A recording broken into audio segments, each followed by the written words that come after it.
In live here inside historic Dunn Field as your Elmira Pioneers get set to face off with the Oneonta Outlaws tonight. I am joined on the broadcast by a special friend as Colby Smith, who's been with me for a couple of years, also an authority on the Oneonta Outlaws, is joining me here in the booth tonight, so it should be a fun night. And Colby, obviously Oneonta not off to the start they were hoping.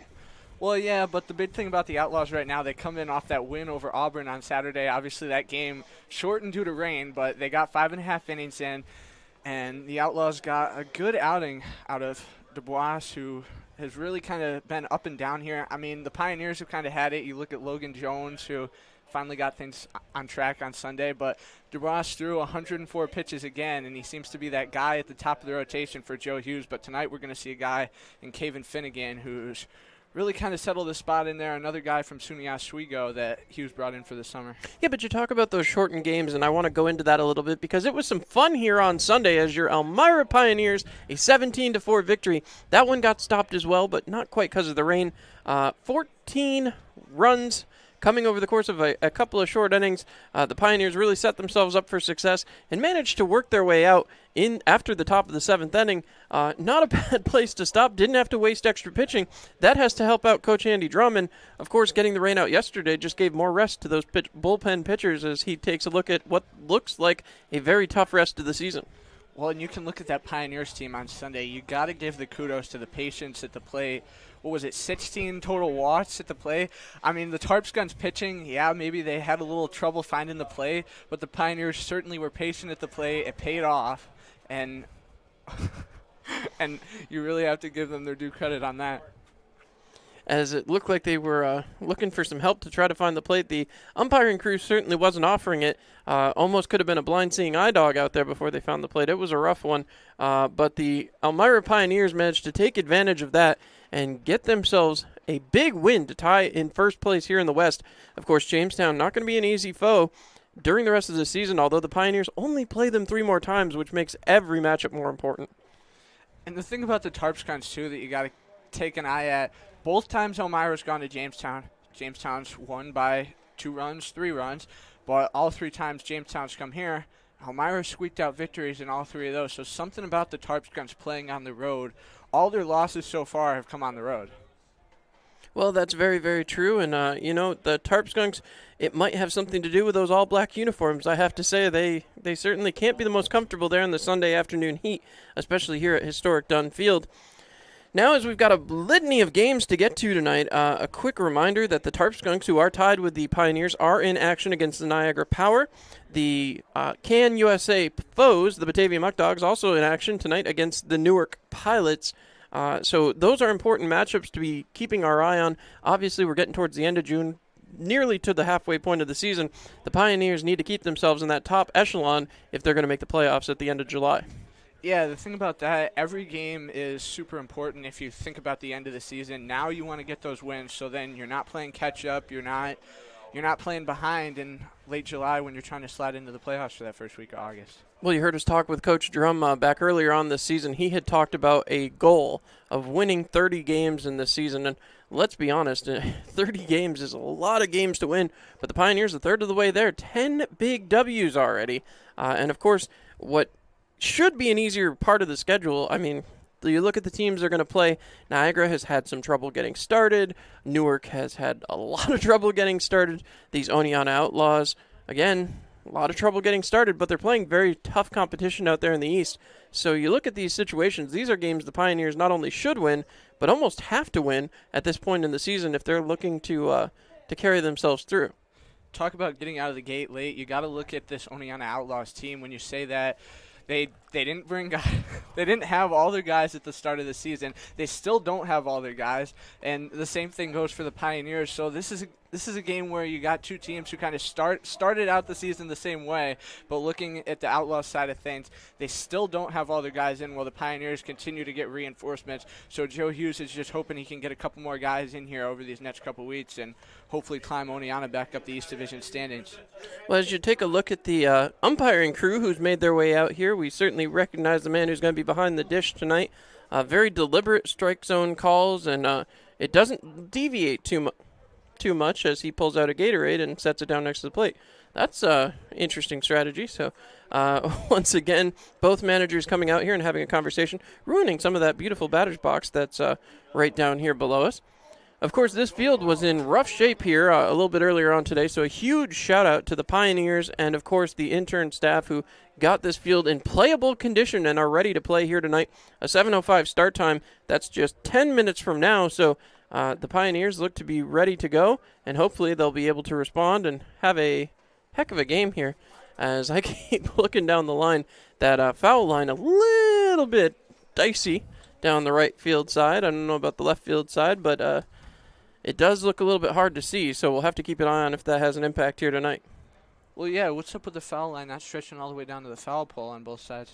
It does. It's just very, very faint. Those need to be re-rolled out and gotten back ready as they're getting set for the in-house introductions. We'll turn it over to the in-house PA, and we'll be back here in just a little bit.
And another beautiful rendition here on Jubilee Foods night of the national anthem, as now I believe we may also see a ceremonial first pitch from the owner of Jubilee Foods.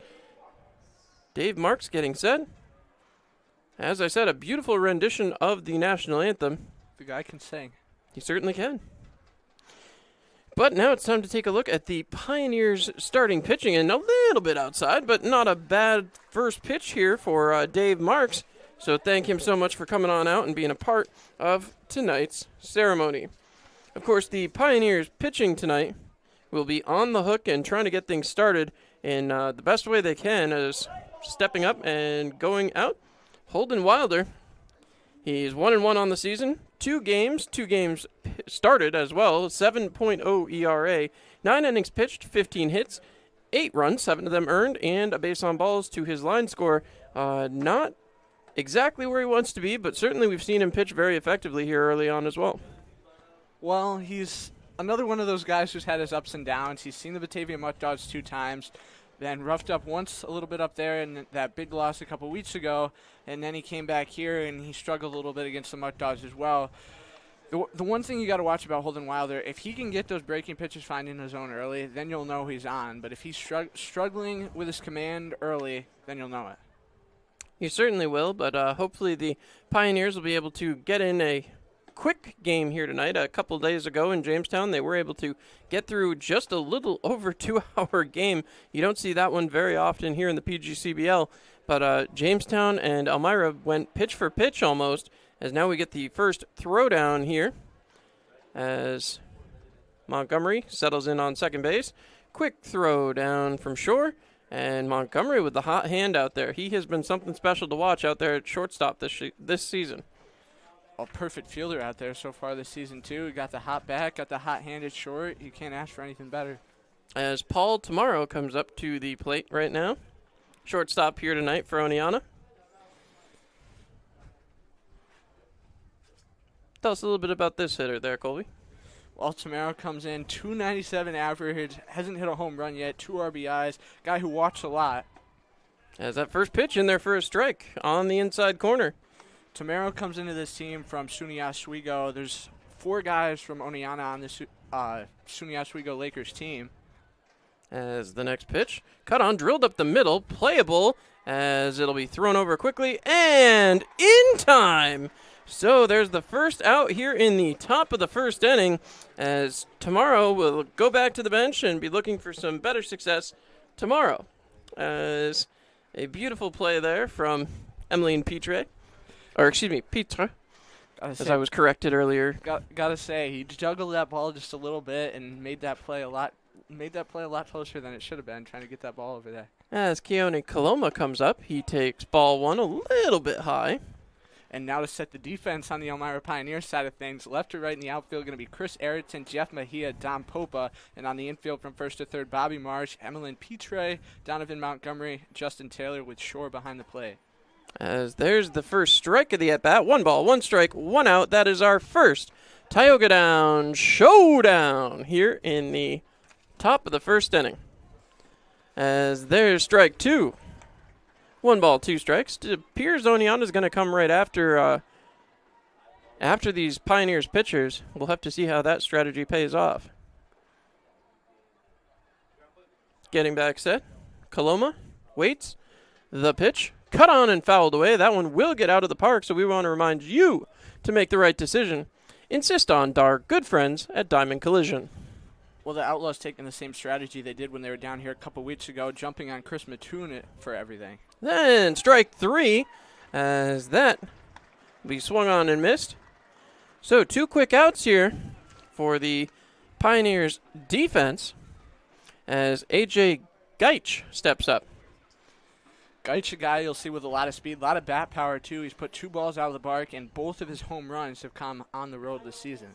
Well, he's a left-handed batter, and Pioneers haven't seen a whole ton of them. A little bit harder to hit one out of historic Dunn Field as well. The pitch taken over the outside corner. No balls, 1 strike. 0-1, 2 outs, as the Pioneers trying to make quick work of these Outlaws here in the top of the first. The pitch. Low and inside. I don't know that it warranted the jump, but 1 ball, 1 strike. As Geich trying to go back to work here. The pitch. As that one missed, 2-1. 2 balls, 1 strike. We got Wilder out here pounding the fastball in this first inning, just trying to get the Outlaws to jump on anything he can, going low and away outside here a couple of times to Geich. Cut on and popped up. This one may be playable. It's out there towards left field. Catch is made. So a 1-2-3 top of the first, and the Pioneers will head to the bottom half and start things off against the Oneonta Outlaws. We'll be back here on Mixler.com. So, what brings you and Greg to marriage counseling today? Jake from State Farm. My husband calls him all the time. 2, 3 in the morning, it doesn't matter. I see. Greg, is this true? Yeah, Jake saves us tons on our insurance, no matter what time it is. He's always there. Mm-hmm. And how much did he save you? Hundreds. Listen, can I call this Jake from State Farm? You've got to be kidding me. State Farm is there for you anytime, anywhere. Call 1-800-STATE-FARM or click today. Get to a better state. State Farm.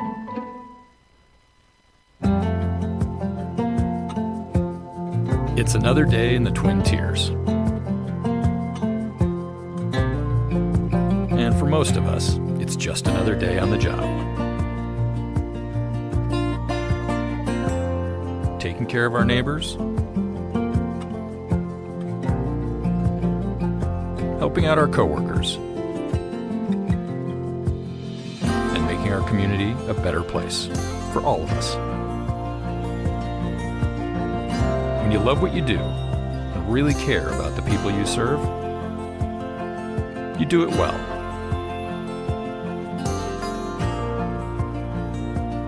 It's not for the glory, some big award, or even a pat on the back. It's just knowing that we can count on each other. That's reward enough. Arnett Health. It's what we do. All right, and so with that, we are back here live from historic Dunn Field as the Elmira Pioneers will come to bat. They'll lead things off with Jeff Mejia. Mejia has taken a little bit of hit in the batting average as he now has 3 hits on 12 appearances, has played in all 4 games since he's returned here to Elmira. Couple of RBIs, but again, Mejia really known for his speed in the outfield, and that has been a huge part of the success for the Pioneers here over the last little while. certainly has, and he's still yet to record a hit at home this season. So he's going to be looking to jump on Caven Finnegan here for something to give the fans it done to cheer about. Well, it could be a good night to do it, as the field's a little rocky with all the preparation that the interns and the fielding crew had to do here this afternoon. But again, we'll see how the field plays. It seemed to work out for pitcher back in the top of the first. So in there, ball one off the outside corner, 1-0. As we'll see if the Outlaws pitching can stifle this Elmira Pioneers lineup. They were really on it back on Sunday afternoon. Next pitch. Low and outside, 2-0. Well, and Finnegan kind of in the same situation as Holden Wilder, except not, of course, the same division. Finnegan's seen the Albany Dutchman twice, just like Wilder's seen the Batavian Mutt Dogs twice. The pitch. Ball 3-0. Finnegan comes in 0-1, 245 earned run average, 11 innings pitched. His best outing coming in his first start this season against the Albany Dutchman, where he stifled them for just 1 hit and walked 2 over 7 innings. Next one in there down the middle, 3-1. Now again, Mejia may not have had a hit, but he's had a few walks courtesy of the Jamestown Tarp Skunks. As the next pitch. Cut on, drilled up the middle. Mejia, that one takes a kind of a funny hop. Gets over to first. That one gets by the first baseman, and Mejia's going to head to second. So he will reach on an error, but the Pioneers will have a runner at second base. So we're going to go E4, and no doubt about that one. Hand just kind of errant the throw there, and it wasn't really clean. It took a weird bounce. Yeah. It did. Got to give a little credit to the fielder for being able to stop that one. Just couldn't seem to find his setting. As that'll bring up Donovan Montgomery, and he is the hottest hitter the Pioneers have. 18 hits and 49 at-bats, a .367 batting average, a couple of doubles and a triple to his credit, along with 8 RBIs, which he'll be looking to add to here and now. First pitch, taken way outside. And again, it just seemed to be hard for these Outlaws to find the plate. As yet again, getting set. Long look in here as the pitch. As Montgomery thought that was inside, but the umpire says no, right on the inside corner, 1 ball, 1 strike. Well, Mejia's got that large lead, dancing off second base down there. Finnegan just trying to keep him close. Nobody from Oneonta playing right on top of that second base bag. Pitch is cut on and fouled away. That one will stay in the park, so 1 ball, 2 strikes. Finnegan very deliberate with the movement. He's a tall, intimidating presence out there on the mound. Yeah, it comes in sitch. One of the tallest pitchers the Elmira Pioneers have had to see here so far. As I believe there was a guy nearing 7 feet a couple of weeks ago, but I'll get back to you when I get the stat book out. The pitch taken high, 2-2. 2 balls, 2 strikes. As Montgomery doing some work here. The long counts are a signal from Sunday's game that the Pioneers were really clicking on all cylinders. See if they can continue that here tonight. The pitch. Cut on, drilled. That's going to get down in the gap, and that should drive in Mejia. Montgomery already around first, and he will return to it. Nobody there. So an RBI single, and Jeff Mejia comes across to score. Still nobody out here in the bottom of the first inning.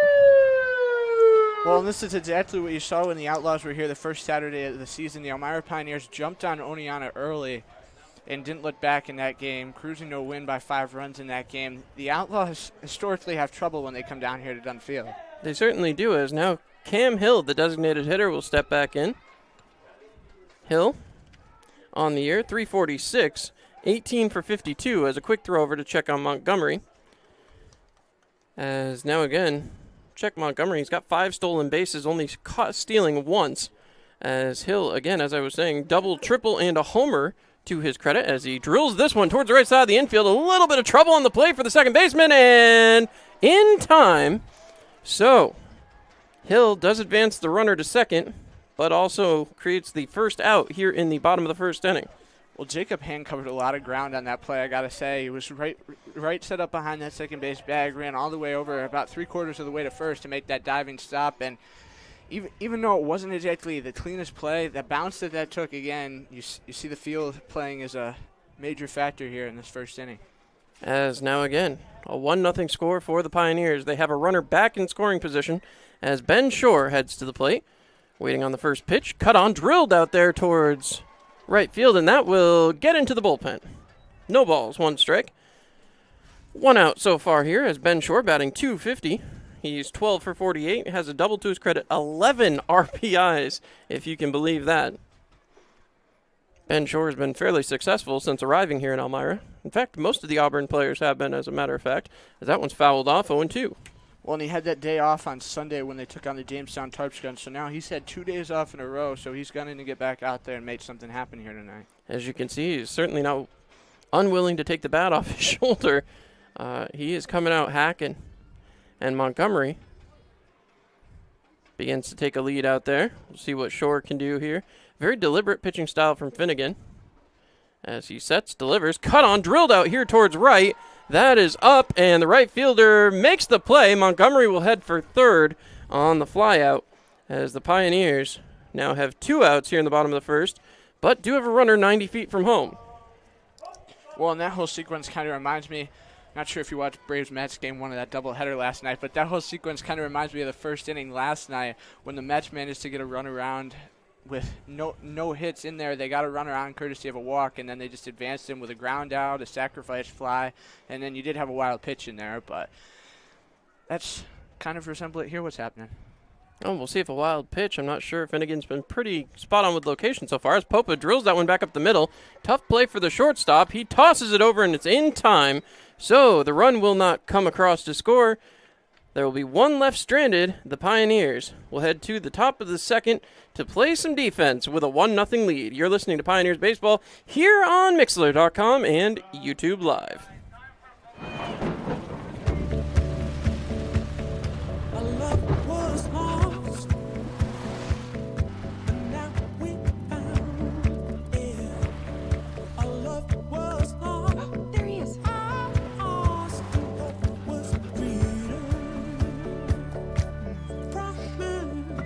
Everything you need when you need it most. Introducing the Toyota Venza with standard all-wheel drive. Toyota, let's go places.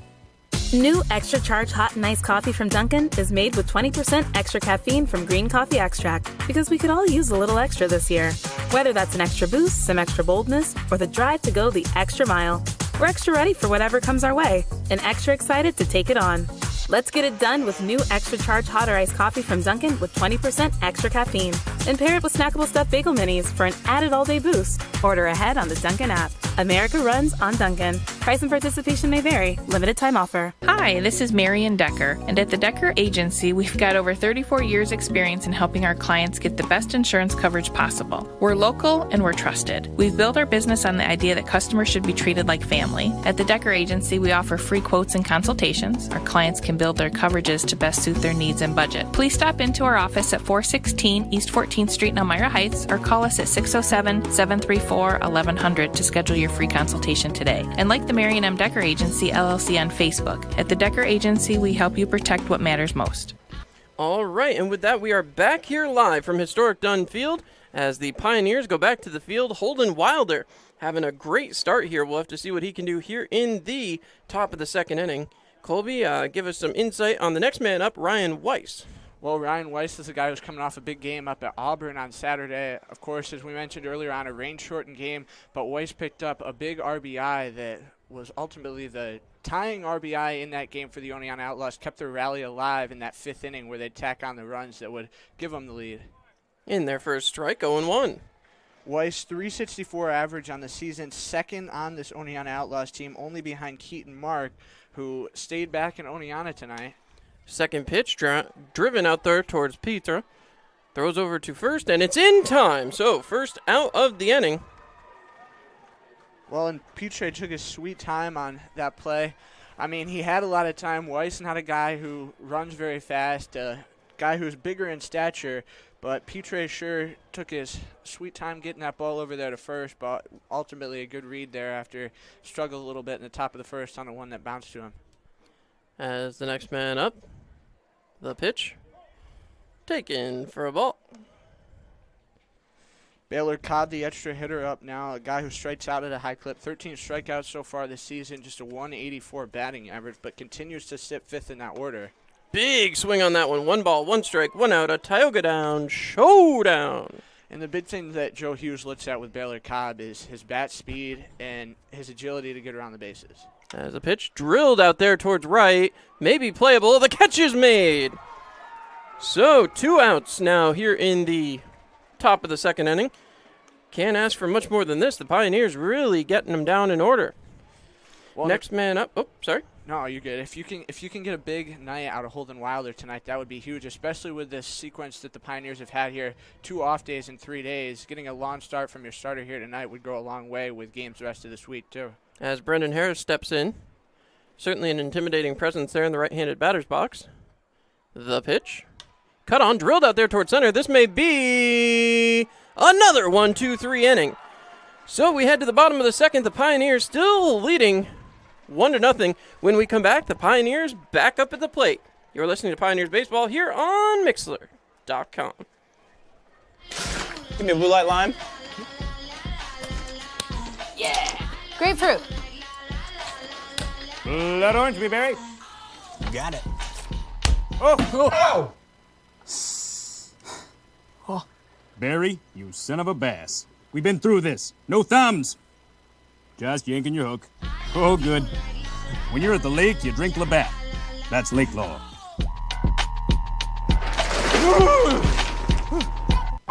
So, what brings you and Greg to marriage counseling today? Jake from State Farm. My husband calls him all the time. 2, 3 in the morning, it doesn't matter. I see. Greg, is this true? Yeah, Jake saves us tons on our insurance. No matter what time it is, he's always there. Mm-hmm. And how much did he save you? Hundreds. Listen, can I call this Jake from State Farm? You've got to be kidding me. State Farm is there for you anytime, anywhere. Call 1-800-STATE-FARM or click today. Get to a better state. State Farm.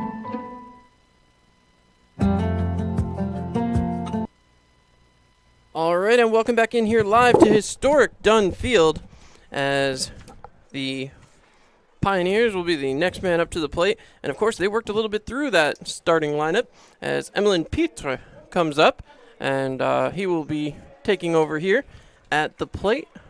I still can't get that Spanish accent down like you. French accent. French accent, okay.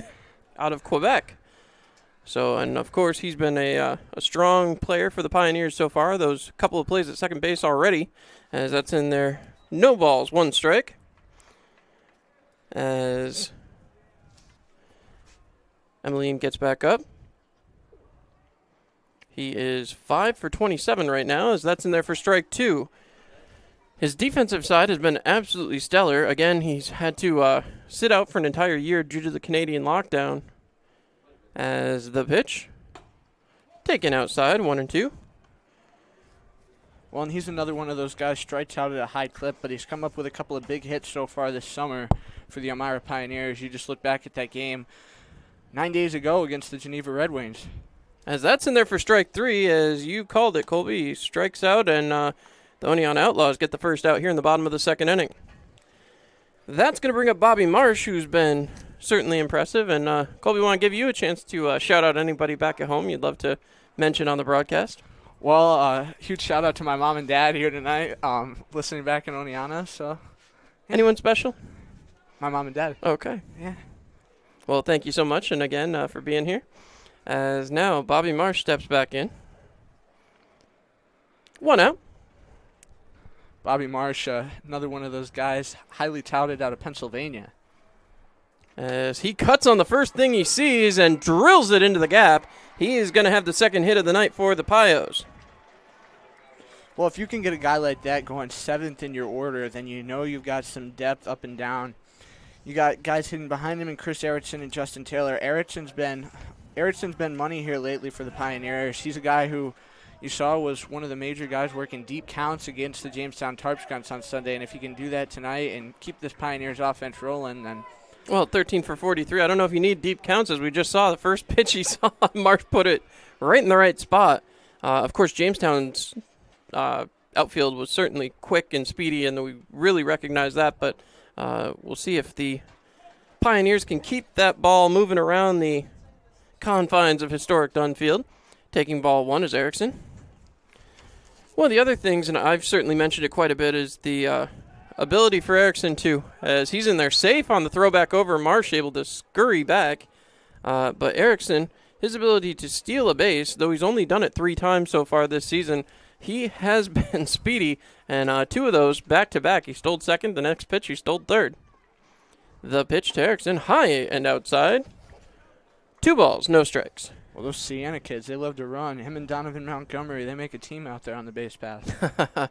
They certainly do, as now 2 balls, no strikes. The throw over again, and, well, I wouldn't call it a very deceiving maneuver over to first, but certainly knew what Oneonta was thinking the whole way there. We'll see if Bobby Marsh starts thinking about taking second, as Erickson goes around on that one. 2 balls, 1 strike. Well, you talk about that motion over to first base, a guy who doesn't quite work from the stretch but works more towards that third base side of the rubber. It's more of kind of a turn and throw motion. As the pitch cut on by Erickson, and that's in there for strike 2. 2 balls, 2 strikes. You see some pitchers who can just kind of, lefty pitchers who can just set up on that side of the rubber and fire right over to first, but that's not quite the case with Finnegan. And we'll see how he handles Erickson here. 2 balls, 2 strikes. The pitch cut on and fouled away, 2-2.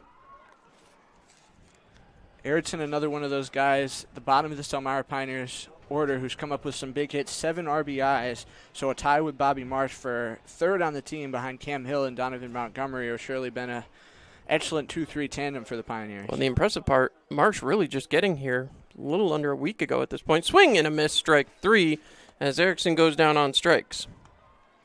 So 2 outs now for the Outlaws after the leadoff base hit.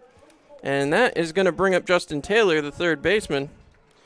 2 strikeouts, though, so far in the inning, so a little bit more comfortable for the man on the mound as stepping up. Taylor, 222, 6 hits and 27 at-bats. Does have a double, a couple of RBIs. Going to be a little bit hard to get Marsh all the way around with 2 outs, but you put it in the right place in historic Dunn Field, you can run for days.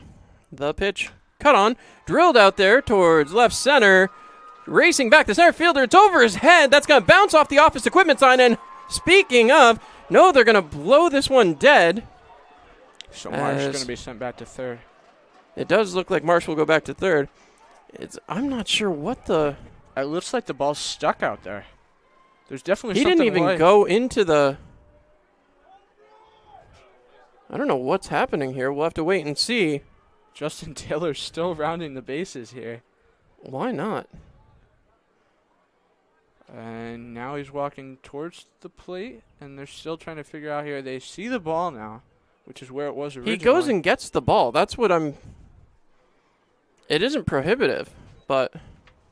I still don't get why he threw his hands up when the ball was clearly they called in front of the fence. He's saying dead ball. That's what he's trying to say, but... Now I think the umpires are going to have a discussion here. I mean, they went and retrieved the baseball. They're going to throw it off the field. They will put the runners back on second and third. So it'll be a double for Justin Taylor. Well, and you said it. You put it in the right spot here at historic Dunn Field, and you can run for days. A.J. Geitz looking a long way at that ball. The way these Outlaws outfielders set up right now, you got him pinching the foul lines. Is Polinsky way over down in left field, now kind of shifting in just a little bit with a guy in South Trimble who kind of more is a gap hitter. But you got Harris right over clinching that right foul line, and then you got Geitz right up the middle in front of that. Well, he's big fence. 8 for 34 as Trimble drills that one towards the second baseman. An easy play to Hopper over to first in time. So the Pios will strand 2 runners. And, we head to the top of the third. Pioneers still leading 1-0. You're listening to Pioneers Baseball here on Mixlr.com. It's another day in the Twin Tiers. And for most of us, it's just another day on the job. Taking care of our neighbors, helping out our coworkers, and making our community a better place for all of us. When you love what you do and really care about the people you serve, you do it well.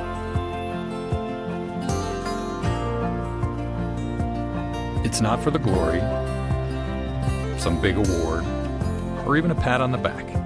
It's just knowing that we can count on each other. That's reward enough. Arnett Health. It's what we do.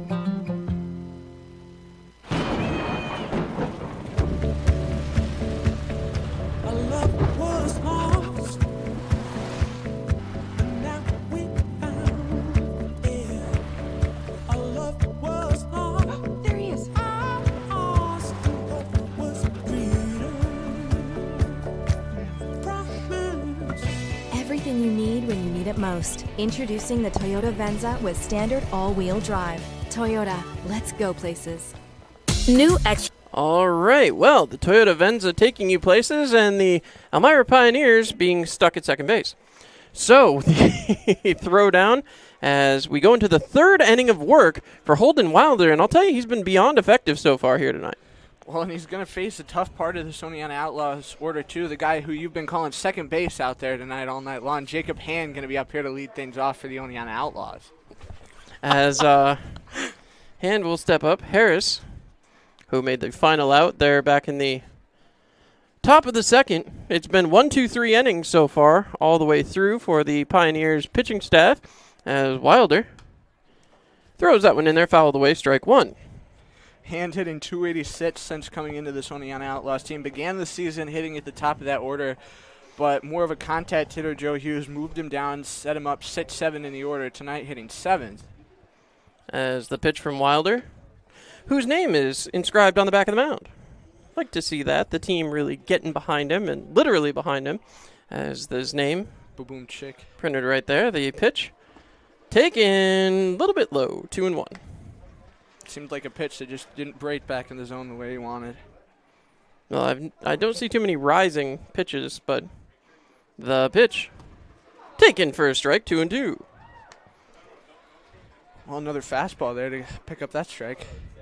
A big one is now Wilder looking to keep his consecutive out streak going. The pitch cut on, drilled out here towards right field. Backing up, taking a long look. The center fielder may have the read, and Mejia makes the grab. Nice read there by Jeff Mejia. Got to say, him and Don Popa over there in the gap with some fine talking to make sure that Mejia could be the one to grab that ball. Well, I think it was closer to Mejia, so there was a pretty easy track for it, but Popa was also making the run. Next man up, Mario Demera makes his way up to the plate. We're going to do some sing-song stuff here tonight, Colby, as we'll have some fun. The pitch. Outside, 1-0. 1 ball, no strikes. The Oneonta Outlaws have had some trouble finding the base paths so far here tonight, as Holden Wilder has come out with his hot stuff as he rides the outside corner. 1 ball, 1 strike, 1 out. A Tioga Down showdown. Echoed in the booth, and thank you, I love you. As Wilder goes, drills that one back up the middle. That will be the first hit of the night for the Oneonta Outlaws.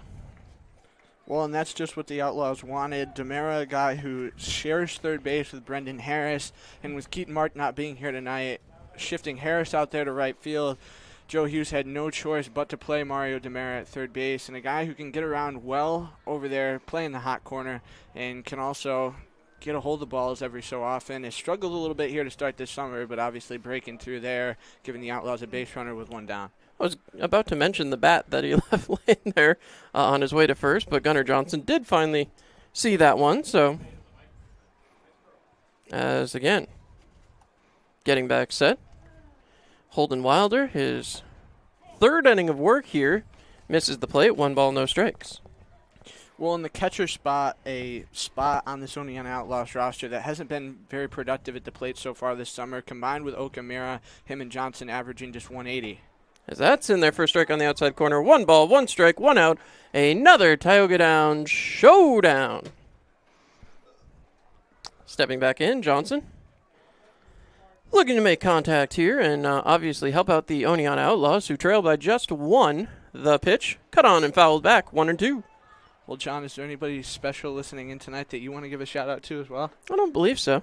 As all of our great fans here in Elmira, always appreciate you guys tuning in and listening here on YouTube and Mixler.com. Thank you so much. We love you. As getting back set.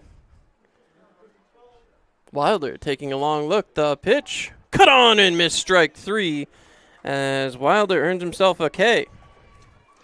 Second one of the day so far, Colby. Well, and now he's going to see Henry Polinsky in this 10th spot for the Oneonta Outlaws. Guy who's really been struggling here as of late. Came in first game of the season. He had 2 hits, and since then he's kind of gone into a funk with only a .087 average so far. Just an RBI. A guy who really works counts, though. 9 walks, 12 strikeouts. As the throw over, not in time. Not in time, as no pitch officially yet here to Polinsky. We'll see. I'm curious what Tamara might do over there at first, especially with 2 men out. 1 ball, no strikes. As I just heard someone yelling, body it up. The Elmira Pioneers needing just 1 out to get out of this top of the 3rd. Finally allowing a base runner, as Holden Wilder has been something to watch here tonight. 2 balls, no strikes. 2-0. Well, he's really kind of finding his groove. The Batavian Mutt Dogs, you've seen it. They've got a lot of power up and down the lineup. And the Oneonta Outlaws, I don't want to say they don't have a lot of power up and down the lineup, but facing some guys who are struggling a bit more than the Mutt Dogs at the times when Wilder's seen them. As that one will be fouled away. That will get way out of play, and that means it's time to remind you again to make the right decision. Insist on our good friends at Diamond Collision. We love Diamond Collisions. As now 2 balls, 1 strike, 2 outs. Runner standing on first base. The Elmira Pioneers looking for another out here to get out of the top of the 3rd. Wilder delivers. As that's in there for ball 3. 3 balls. 1 strike, 2 outs.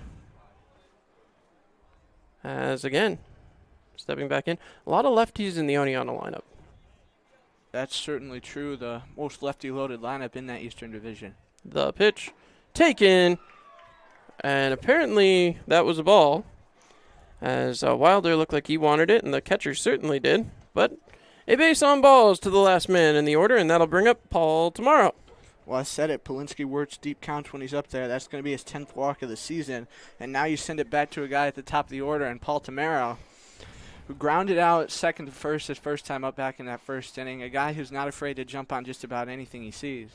Well, we'll see if he's coming right up to the first pitch he sees, as the Pioneers still looking for the final out of the inning. Swing and a miss, and he was looking to rip that one into the shamung.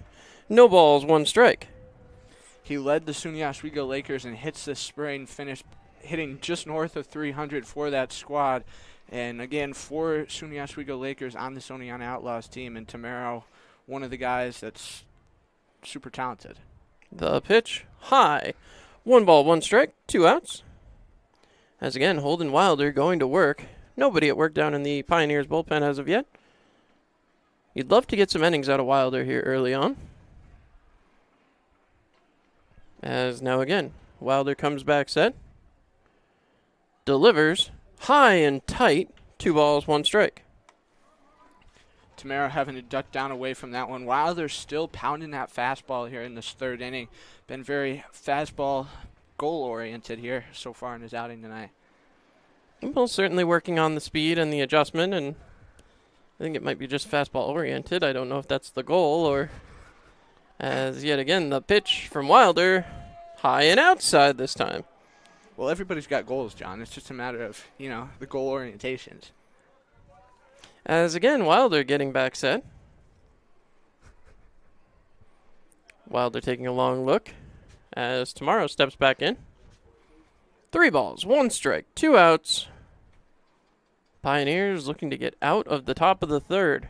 The pitch, high, ball 4, and the bases are loaded. Well, and not sure if Wilder meant to there, but he kind of missed a long ways outside of the zone with that one. Ben Shore back there doing a nice job keeping the ball, in front of him here. Well, the Pioneers catching staff has been great at framing pitches, but, when you're missing as badly as Wilder is here, you just have to try to calm yourself and settle yourself. And I think, as you see Andrew Drum out there, he's making pitching motion, so he must be seeing something with the release point for Wilder. Well, and sometimes that happens, whether it's a pitcher kind of giving away what he's throwing, which, you're not exactly looking for sign stealing here in summer collegiate ball, but sometimes a pitcher just kind of tips what they're going to throw, whether it's how they have their hand on the ball, pulling it out of the glove, or how they're setting up on the mound. And sometimes a hitter can pick up on that and know what's coming, because these outlaw hitters, they haven't been swinging these last 2 at-bats too, which makes it even more clear that Wilder's kind of giving something away here. As Coloma steps back up, nowhere to put him. We'll see if they attack him right away. So Coloma stepping back in. Lots of green helmets here as the Oneonta Outlaws. I'm not sure what's happening there. The man at second hurried back to second base. Donovan Montgomery's pretty intimidating out there. He certainly is. He must have been calling for the ball, I imagine. I would be surprised on a throw back, especially with a runner standing at third base. You don't want to take any chances of a ball getting by and into the outfield, as that one's in there for a strike on the outside corner, 0-1. Coloma, 2 big swinging strikes his first time up, went down on just 4 pitches. Now looking to crack the board here for the Oneonta Outlaws as the Pioneers still lead this game 1-0. The pitch. Ball. Almost an identical pitch, but different result that time, 1-1. Coloma really taking full advantage of the batter's box, as you see his leg, his front leg out of it. As the pitch cut on, drilled out there. That is going to get down. That's going to bring in at least 1 as a hurried throw from Mejia gets in there. The second run will cross, and that'll leave runners at the corners as Oneonta takes a 2-1 lead here. Still having 2 outs, but a 2 RBI single for Keone Coloma. Coloma, a guy that continues to come up big in those situations that he gets put in. He's the guy who's hit the most with the bases loaded for the Oneonta Outlaws this season. The Outlaws have gotten into jams so far this season where they've left the bases loaded quite a few times, but you get Keone Coloma up there, he just seems to have that magic with the bases loaded. As Gaich heads out, still nobody warming in the bullpen, so Wilder going to be tasked with at least getting out of this inning, as that one's popped up and back and out of the stadium. Takes us to our next reminder: make the right decision. Insist on our good friends at Diamond Collision. So a big 2 spot there for the Oneonta Outlaws. 2 runs on 2 hits. As a look, cut on and fouled away, 0-2. Well, and the sun's starting to come back out here at Dunn Field again today. A lot of rain the last couple of days all over the state, so nice to see some sunshine. As Gaich flew out to the left fielder, his first time up. We'll see if the Pioneers can put him away. No balls, 2 strikes. Still a runner 90 feet from home. Wilder throws that one outside, hoping to get Gaich to chase. 1 ball, 2 strikes. So, Pioneers losing their lead here in the top of the third. You're sure they'll come out cutting in the bottom portion. That one off of the umpire, and I believe that I'm a little confused. That happened about a week ago, and when it hit him, that should have been a dead ball, I believe. And that's, I think, what Wilder's saying here. They're going to have a conversation here. Well, you got the field umpire out there nursing his back. You get a ball hit hard off the bat. That's one of those differences. We've talked about it all season so far. But the aluminum bats versus the wood bats, you see it all the time in the major leagues. I mean, obviously these guys aren't here throwing like a Aroldis Chapman 105 miles an hour, but those balls come off hard off the bat, and if you get struck with one of those, it's definitely going to give you some pain. As now we'll wait to see. There's a long discussion here, but the umpire pointing back to third. So it does appear that the ball will be dead.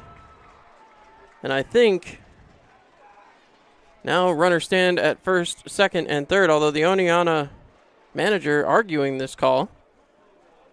No, that's pitching coach Ben Motchley. My apologies. Now walking out is manager Joe Hughes. So a lot of discussion down here with 2 outs. Well, it happens sometimes. I mean, you don't have the Major League replay to go back to, but you got your umpires, they got the rule book, and sometimes it's just a matter of getting everything squared up and explained. Joe Hughes, no stranger to the PGCBL here, managing his 11th season for the Oneonta side. But just trying to get clarification as to what the deal is here on this one. Obviously, a run here in this inning could be huge, as it would vault the Outlaws up by 2, give them that insurance. But now it's just going to be bases loaded with 2 outs. And Ryan Weiss coming to the dish. Weiss with bases loaded.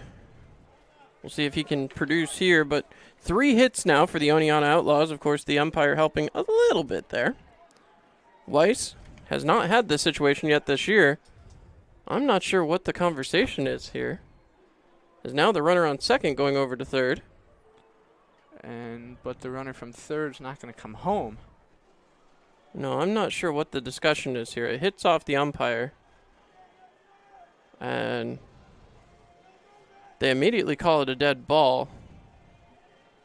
Well, and we did see this happen about a week ago. Yeah, against the Jamestown Tarpskunch, they ruled it a dead ball, but they gave the hitter from Jamestown, it was Padre O'Shaughnessy, first base. And they did give the batter first base, but again, now the bases are loaded. Ryan Weiss, the next man up. So 2 outs. Getting back set, Wilder trying to tiptoe his way through this. This has been a rough half inning for Holden Wilder as he throws ball 1. 1 ball, no strikes. Well, he started off his night with sits up, sits down over the first 2, and now the Oneonta Outlaws finally getting the jump here in this top of the third. Well, they've already brought, this is the 8th batter to the plate here. 1 ball, 1 strike. Dang, you do math really fast. As yet again, taking a long look, Holden Wilder trying to find his way through here. He takes a long look, shakes off the sign, doesn't like what the catcher's asking for. Still nobody down that Pios bullpen, as a big swing there as they were looking to put that one into the Chemung, as Weiss still trying to get himself loose and ready out there. That's Chemung River, a long ways back, but a beautiful sight out there in left field. Certainly is. Make sure you stop by a Pioneers game this summer. Check it out for yourself. The pitch low, bounces away, but kept in front of him. 2 balls, 2 strikes, 2 outs. Another Tioga Down showdown.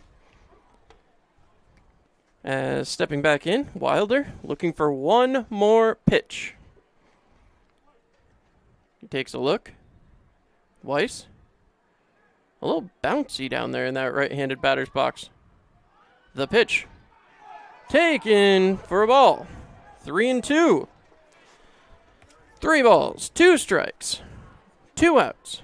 Well, and what are the chances here? Wilder comes up and in with a fastball. Weiss, one of those low ball outside hitters, so obviously not going to try to get him on one out there. Payoff pitch, drilled out here towards center. Jeff Mejia makes the catch, and the Pioneers get out of it.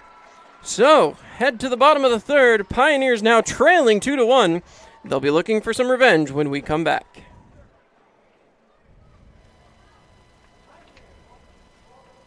New Extra Charge Hot and Iced Coffee from Dunkin' is made with 20% extra caffeine from green coffee extract, because we could all use a little extra this year. Whether that's an extra boost, some extra boldness, or the drive to go the extra mile, we're extra ready for whatever comes our way and extra excited to take it on. Let's get it done with new Extra Charge Hot or Iced Coffee from Dunkin' with 20% extra caffeine. And pair it with snackable stuffed bagel minis for an added all-day boost. Order ahead on the Dunkin' app. America runs on Dunkin'. Price and participation may vary. Limited time offer. Hi, this is Marion Decker, and at the Decker Agency, we've got over 34 years experience in helping our clients get the best insurance coverage possible. We're local and we're trusted. We've built our business on the idea that customers should be treated like family. At the Decker Agency, we offer free quotes and consultations. Our clients can build their coverages to best suit their needs and budget. Please stop into our office at 416 East 14th Street in Elmira Heights or call us at 607-734-1100 to schedule your free consultation today. And like the Marion M. Decker Agency, LLC on Facebook. At the Decker Agency, we help you protect what matters most.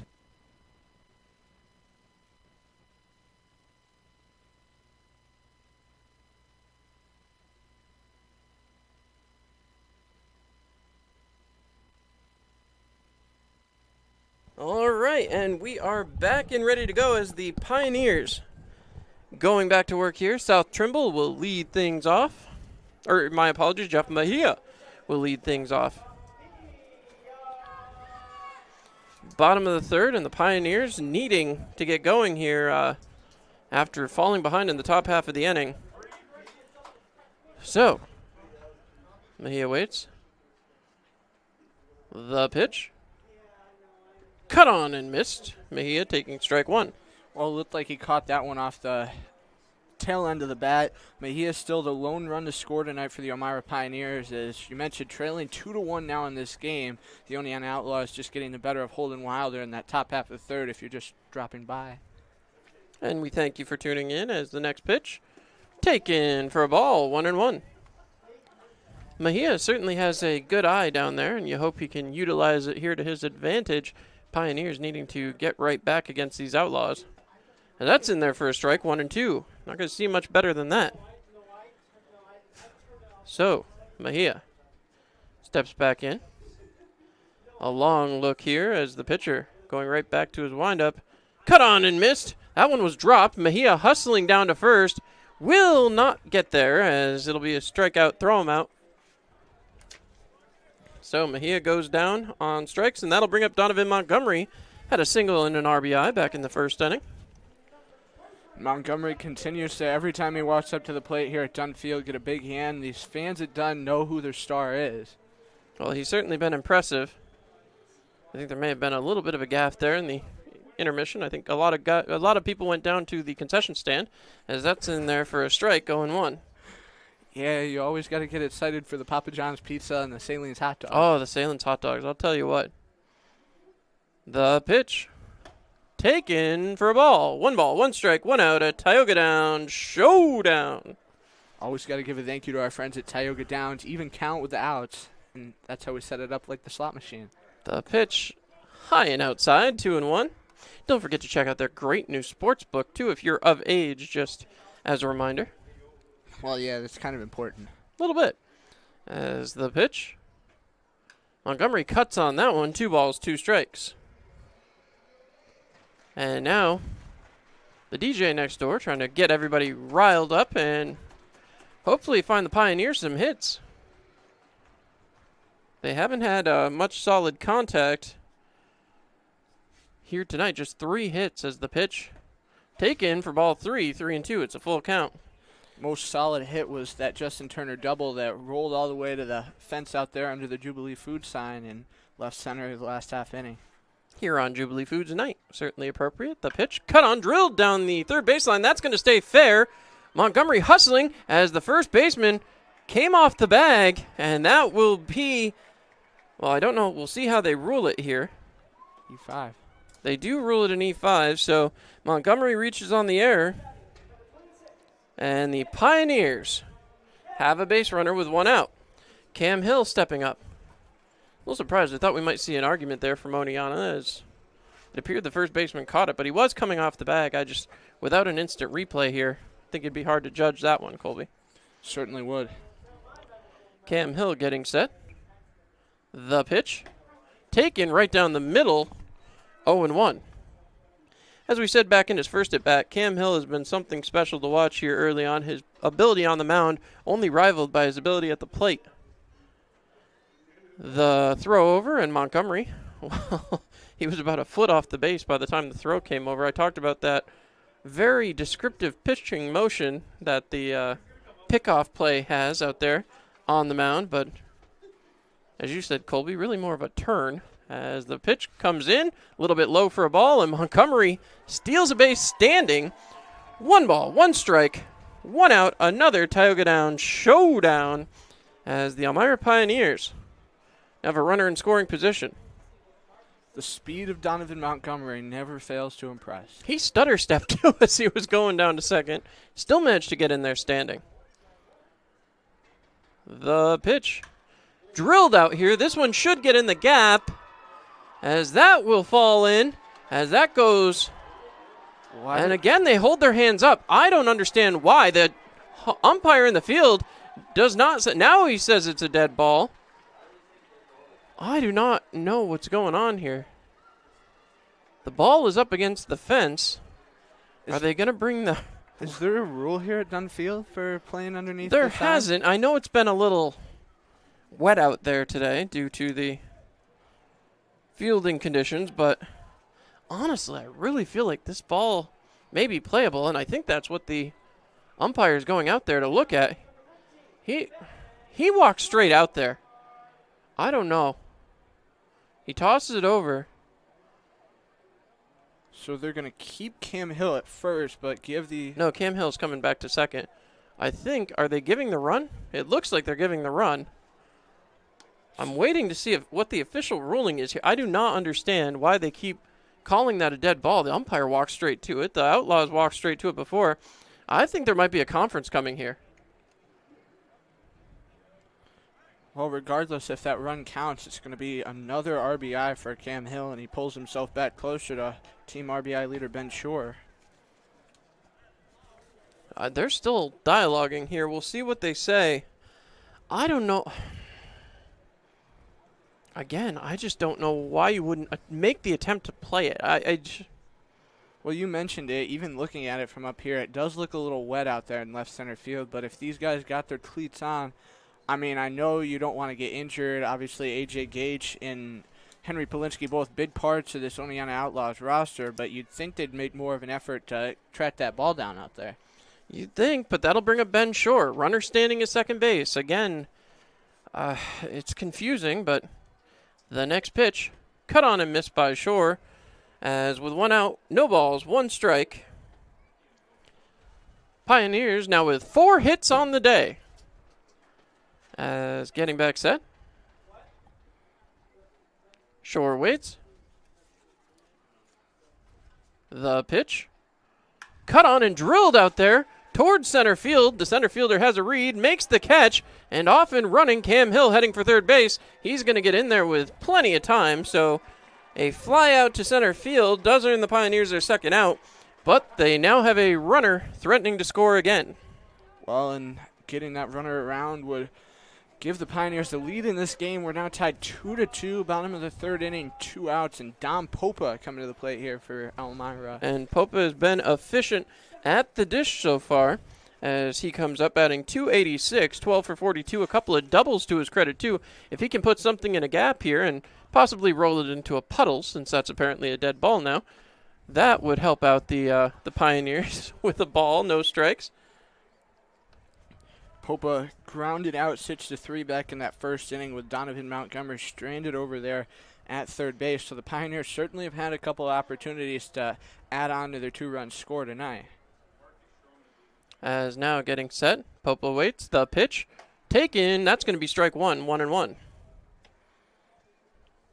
As the Dunfield faithful have to be excited right now, a tie ball game as we're into the final part of the first third of this game. The pitch, cut on and fouled away, 1 ball, 2 strikes. Well, not to take anything away from anybody, but there's been a few ball games here at Dunfield so far this season that have been stretched out. You've seen a few blowout games, 5-run, 10 runs, even that game against Jamestown, what was it, 13 runs, 12 runs? 17. Okay, well, I was talking about the lead, but yeah, a lot of runs on the board. That's in there for a ball. 2 balls, 2 strikes, 2 outs. Another Tioga down showdown. And sometimes when you get a game that's being pitched like this, you got to like it. The old school pitchers kind of duel game where you only get 2 runs, 3 runs, maybe 4 up on the board. Those are fun sometimes. Well, that was back until the third inning as we're opening it up a little bit as that one bounces away. 3 balls, 2 strikes. 3-2. As the Oneonta pitching staff not really settled as of yet. You wouldn't imagine. They've had a little bit of trouble getting out of the gate, so you have to imagine that the pitching staff's still kind of coming together here. As the pitch, cut on, drilled up the middle. Second baseman going to have a read. He makes the grab, throws to first. It bounces, but the catch is made. So we've got a tie going into the top of the fourth. 2-2, Pioneers and Outlaws when we come back. Give me a blue light lime. Yeah! Grapefruit. Blood orange, blueberry. You got it. Oh! Oh! Barry, you son of a bass. We've been through this. No thumbs. Just yanking your hook. Oh, good. When you're at the lake, you drink Labatt. That's lake law.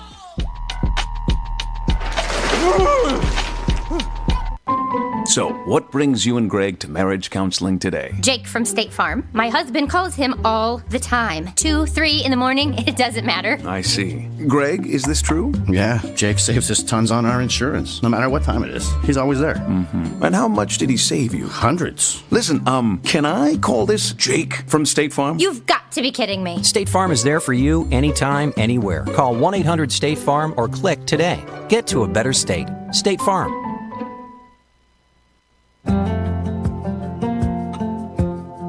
It's another day in the Twin Tiers. And for most of us,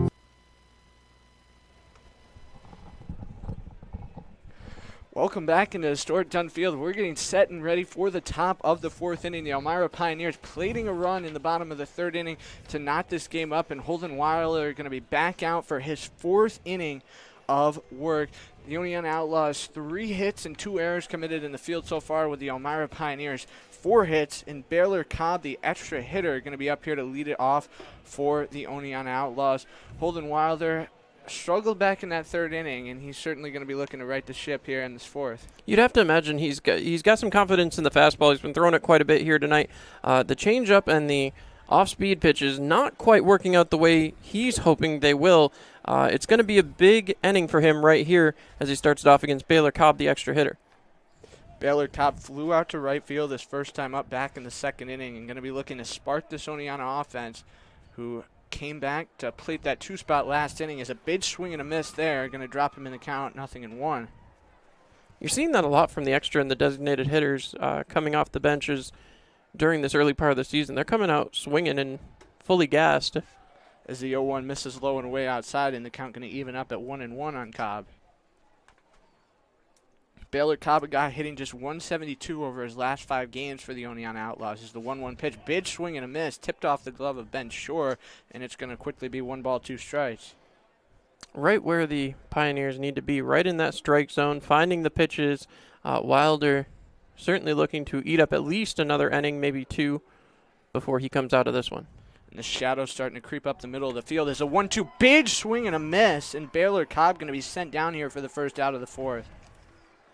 As that'll bring up Brendan Harris. He flew out to the center fielder back in the second inning. Ended that second inning.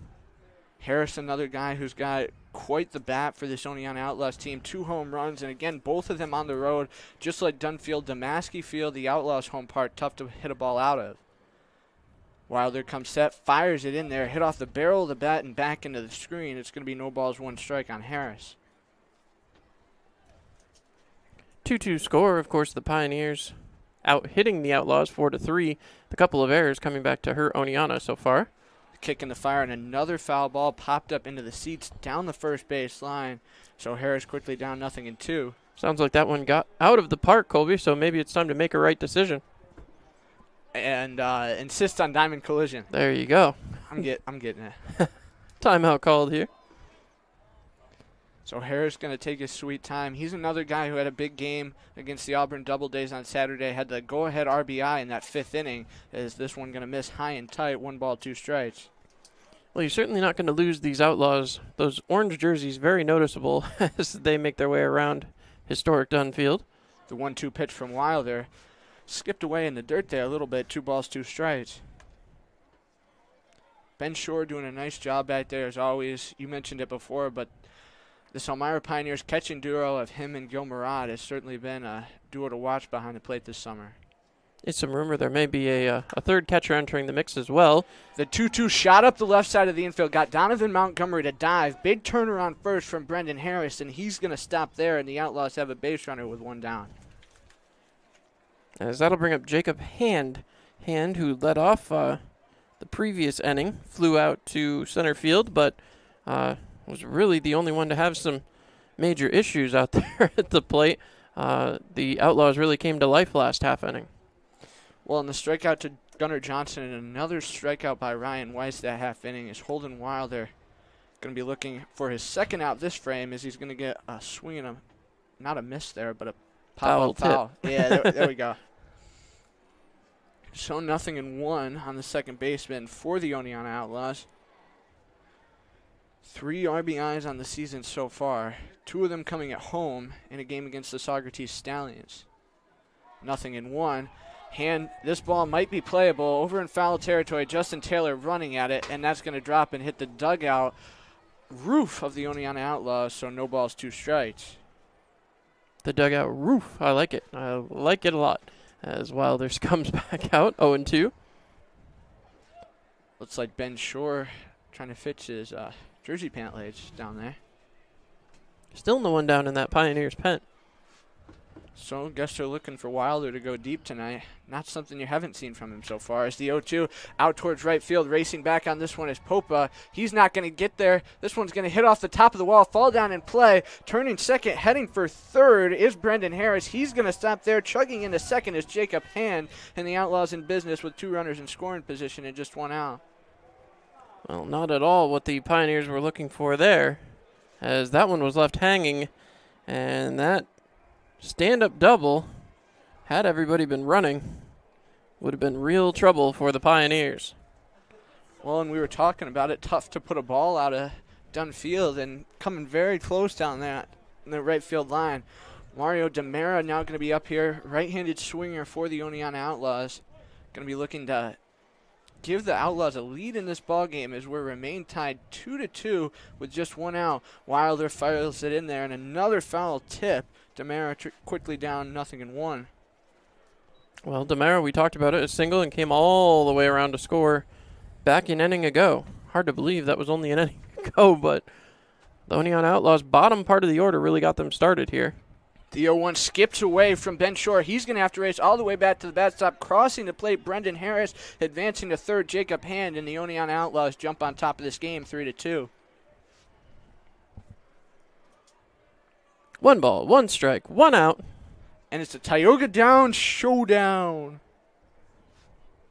Yeah, you're a lot more enthusiastic than me. Sorry. Well, now down at third base, the Oneonta Outlaws 90 feet away from getting the insurance run in. Wilder back at it, pitch, shot up the middle, nobody there behind that second base bag, and just like that, DeMera going to pick up his second single, knock in Jacob Hand, and the Outlaws lead at 4-2. Well, again, a little bit of a rough stretch here for the Pioneers as 2 runs put up here in back-to-back innings as now Gunnar Johnson, the catcher who struck out an inning ago, will come up. Would love to see a ground ball here if the Pioneers could get one. And Gunnar Johnson is one of those ground ball hitters. Doesn't have too much pop off the air. Again, I mentioned it before, but the Outlaws struggling in the catcher position so far this summer. That's been one of their biggest woes. Low and away outside. This one going to be called a ball with 1 down and runner at first. Wilder back to work out there. As it looks like the Pioneers finally getting some activity in the bullpen. As the 1-0 popped up in foul ground down the right field line. Popa coming a long way, but he's not going to get there in time as it's going to drop in. So now with 1 ball, 1 strike, and 1 out, it's another Tioga Down showdown. So still a runner at first base. The Outlaws adding a run, 2 runs in this top half of the 4th inning. Mario DeMera picking up his 4th RBI of the season and his 3rd on the road. Bat swinging from the right side, Gunnar Johnson. The count evened at 1 with 1 out. And in the on-deck circle, the 10-hole hitter, Henry Polinsky. Just clipping the outside corner, a called strike on Gunnar Johnson. And Wilder 1 pitch away from getting his 2nd out. Certainly still a long way to go here for Holden Wilder as the bullpen starts to get exciting. The 1-2 tipped off the bat right into the glove of Ben Shore, so they're going to call that a strikeout. So going to be 2 down here as Henry Polinsky going to come to the plate, a guy who walked his last time up. And you got to think Holden Wilder's kind of feeling it out there now. He's been worked very strenuously these last 2 innings. And certainly noticing those 4 runs put up on him, he's got to be just trying to figure out a way to get out of this inning. Missing in. I think Henry Polinsky's going to say this one hit him, but they're going to signal behind the plate that it didn't. Just going to give ball 1. 1 ball, no strikes, 2 outs as Polinsky steps back in. The last man in the lineup. Guy who's struggled a bit entering tonight as the 1-0. right down the middle of the zone. Going to even things up at 1-1 with 2 down. 6 hits now for the Oneonta Outlaws, however, as they have a runner still standing on first base. 1-1 pitch, right down the middle, just to the right of the pitcher's mound. Donovan Montgomery going to run in, scoop it barehanded, throw to first, and they're going to call him safe. As Montgomery trotting all the way towards home plate, he had all of the momentum in the world on that one, and was a close play to begin with. Montgomery, a guy who makes that play close, racing in on that ball. As that'll take him back to the top of the lineup, Paul Tomorrow with a base on balls. So first and second, 2 outs. The Outlaw lead at 4-2. Tamaro with the green and yellow SUNY Oswego Lakers batting helmet. Wide stance in the box. Steps in to face Wilder, yank out of the glove, pop up in foul territory down the first base line, but this one's going to hit the roof of the Elmira Pioneers dugout, and it's going to be no balls, 1 strike. Well, runners at first and second, so again, runners in scoring position, this time with 2 outs, as Tomorrow comes back up towards the plate. Tomorrow with runners in scoring position with 2 outs. He is 1 for 2, 2 RBIs, batting .500 on the season. Well, and that clutch hit came in a game against the Albany Dutchmen. Oneonta seeing a lot of Albany this summer, just like the Elmira Pioneers seeing a lot of the Batavia Muck Dogs, as the 0-1 pitch bounced away, short kept in front of him, going all goalie style, playing it off the chest protector. It's 1-1. As now Wilder looking for just that final out, get out of this 4th inning. You didn't bite on it, the chest protector. I did not. So first and second, 1-1 count, 2 outs. Tamara. 1 ball, 1 strike. Tomorrow stepping back in. Back in the box. Wilder with the long look in. Comes set with a look down to second. Now home with the pitch, low and away outside, missing with another breaking pitch there. 2 balls, 1 strike. Pioneers looking to just get out of this inning. If they could just get something they could do anything with, a pop-up, a fly-out. Just can't seem to get that final out here. And that was the problem back in the top of the 3rd, as well as the 2-1 pitch fouled away by Tamaro. And this one going to leave the park. So make the right decision and insist on diamond collision. And that brings it to 2 ball, 2 strike, 2 out count. And it's another Tioga Down showdown.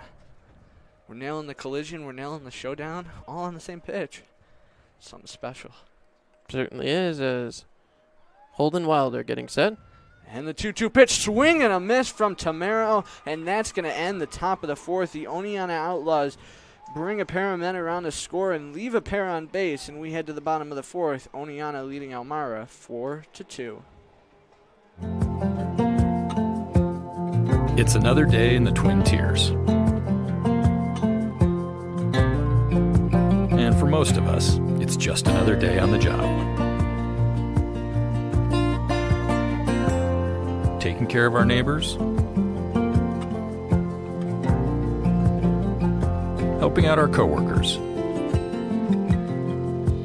and making our community a better place for all of us.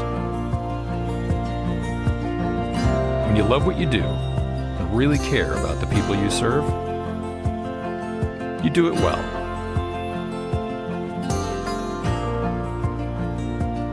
It's not for the glory, some big award, or even a pat on the back. It's just knowing that we can count on each other.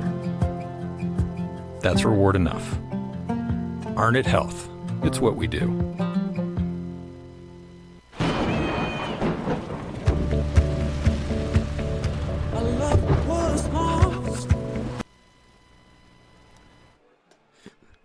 Back to historic Dunfield, bottom of the 4th inning.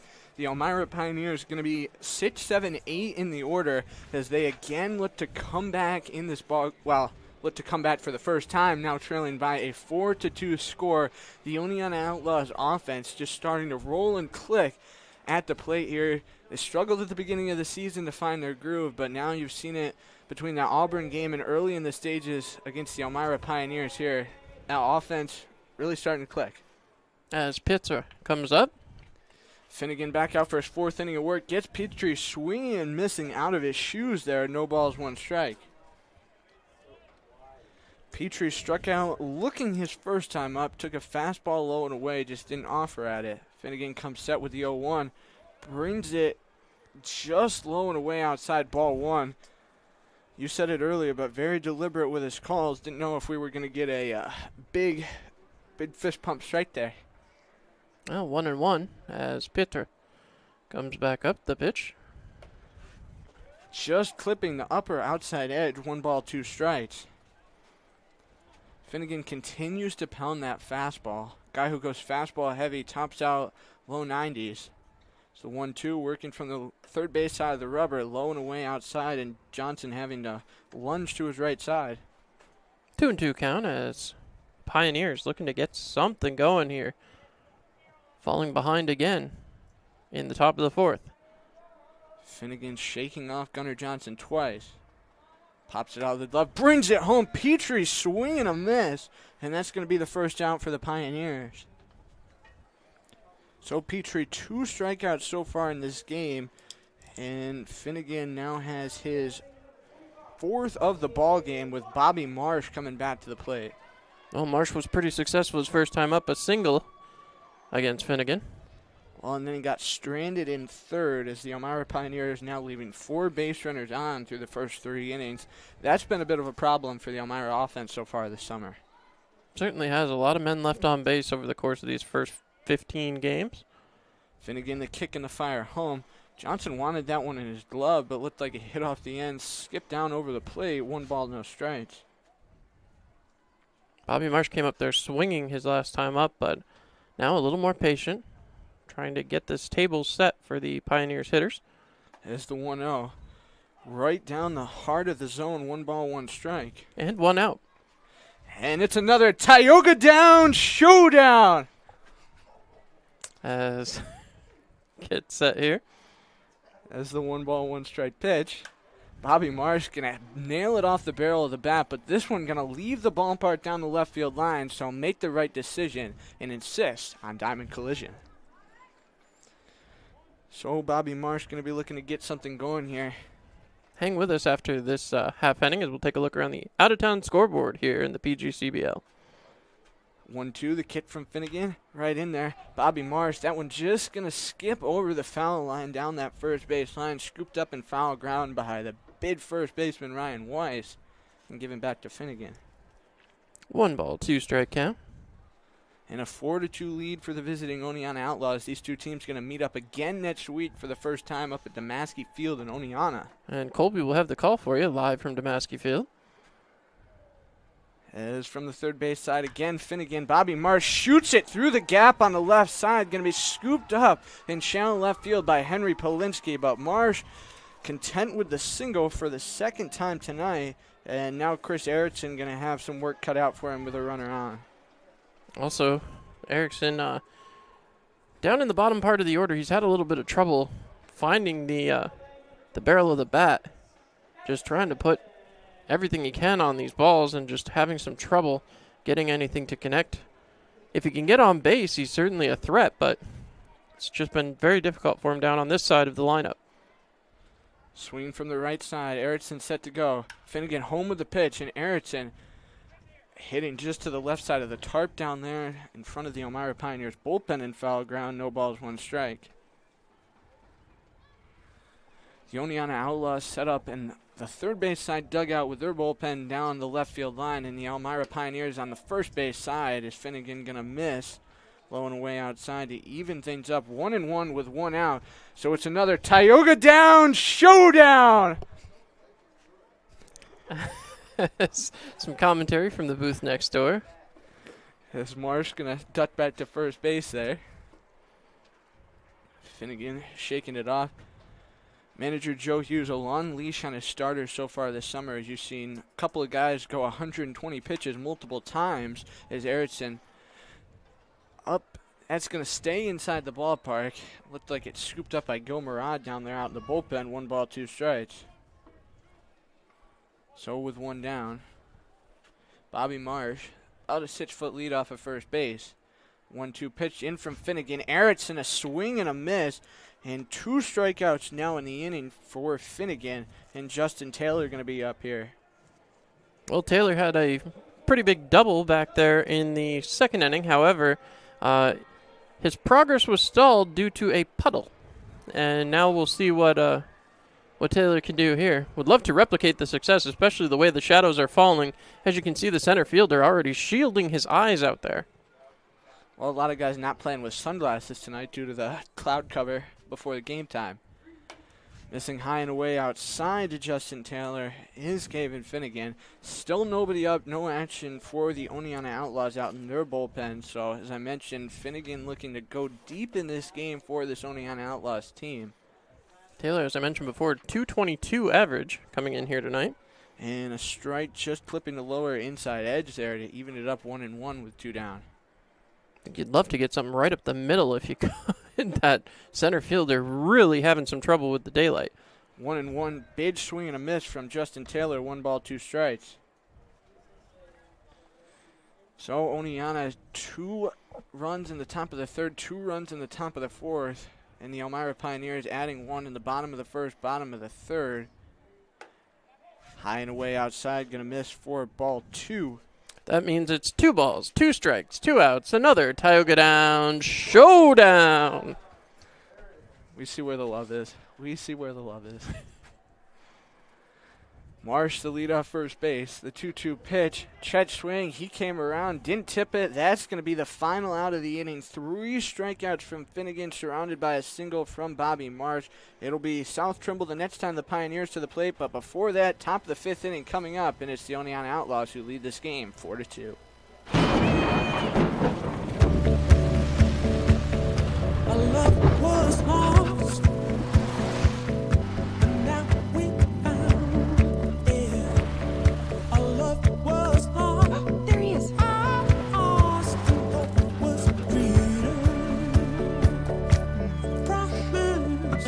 Everything you need when you need it most. Introducing the Toyota Venza with standard all-wheel drive. Toyota, let's go places. New Extra Charge Hot and Iced Coffee from Dunkin' is made with 20% extra caffeine from green coffee extract, because we could all use a little extra this year. Whether that's an extra boost, some extra boldness, or the drive to go the extra mile, we're extra ready for whatever comes our way and extra excited to take it on. Let's get it done with new Extra Charge Hot or Iced Coffee from Dunkin' with 20% extra caffeine.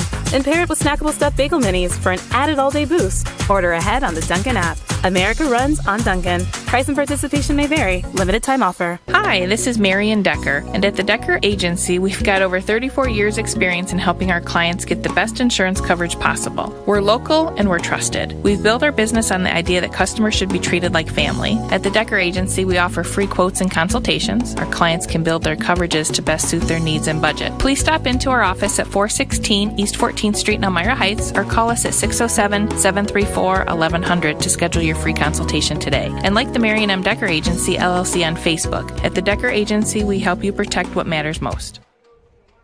Well, now back to Dunfield, top of the 5th inning coming up, and a new pitcher in just a moment for the Elmira Pioneers. But first, as promised, a look at the out-of-town scoreboard. The Glens Falls Dragons leading the Albany Dutchmen by a score 11-2 in the top of the 6th. Saugerties and Amsterdam in a battle at Shuttleworth Park, and the Mohawks, who've been red hot as of late, leading that game 4-1. Watertown and Mohawk Valley 6-3 Rapids, bottom of the 5th. Niagara and Jamestown, the Tarpsguns on top of that one, 4-1, and the Newark Pilots lead the Batavia Mutt Dogs 3-0 in the bottom of the 5th. New pitcher to tell you about. Zachary Bayfield takes over 2 appearances, a 6 ERA, has pitched just 3 innings, 4 hits, 5 runs, only 2 of them earned and 2 bases on balls, with 1 strikeout to his credit. We'll see what he can do here tonight for the Elmira Pioneers. Well, and Bayfield finishing up his warm-up tosses out there. Hasn't pitched in a few days, 2 weeks to be exact, as his last outing came on June 8th up at Batavia in a loss. And he's going to be greeted with 2-3-4 in the Oneonta Outlaws orders. Kiani Kaloma going to be the first man up to face him. Kaloma, a guy listed as a utility player on the Oneonta Outlaws roster, hasn't seen much time in the field so far this summer, but is instead slotted in most nights as the DH and extra hitter. A single and a strikeout But that single looming large back in that third inning, knocking around 2, which gave the Outlaws the lead at the time before they tacked on 2 more and now lead this game 4-2. So top of the 5th. Wilder home with his first pitch of the ball game. Bayfield. Low and in the dirt, ball 1. So Wilder's night complete. Going to be 4 runs, 7 hits for the Oneonta Outlaws as the 1-0. Just clipping the lower inside edge, evened up at 1-1. Bayfield a little bit deliberate with his delivery. We'll see what he can do here through these middle innings. Certainly needs to put a 0 up there, as the Pioneers have been struggling to do that over the last 2. Now the 1-1. Comes set, fires it in there. Skip blowing away outside, ball 2.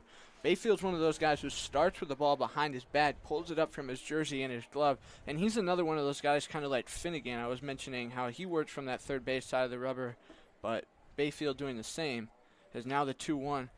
Chopper down the first baseline, slow roller into foul territory, and going to be picked up by Bobby Marsh as it's 2 balls, 2 strikes, nobody out. You talked about the similarities with Finnegan. Finnegan very deliberate with his pitching style. Bayfield very similar in that way. You talked firing it in. It almost looks slow motion out there. He's very deliberate with the way he comes to the plate.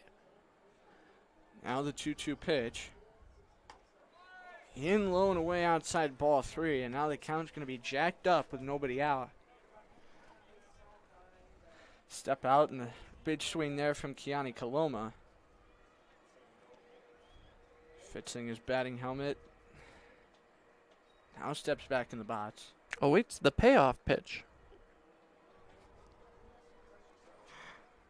Wilder. Nope.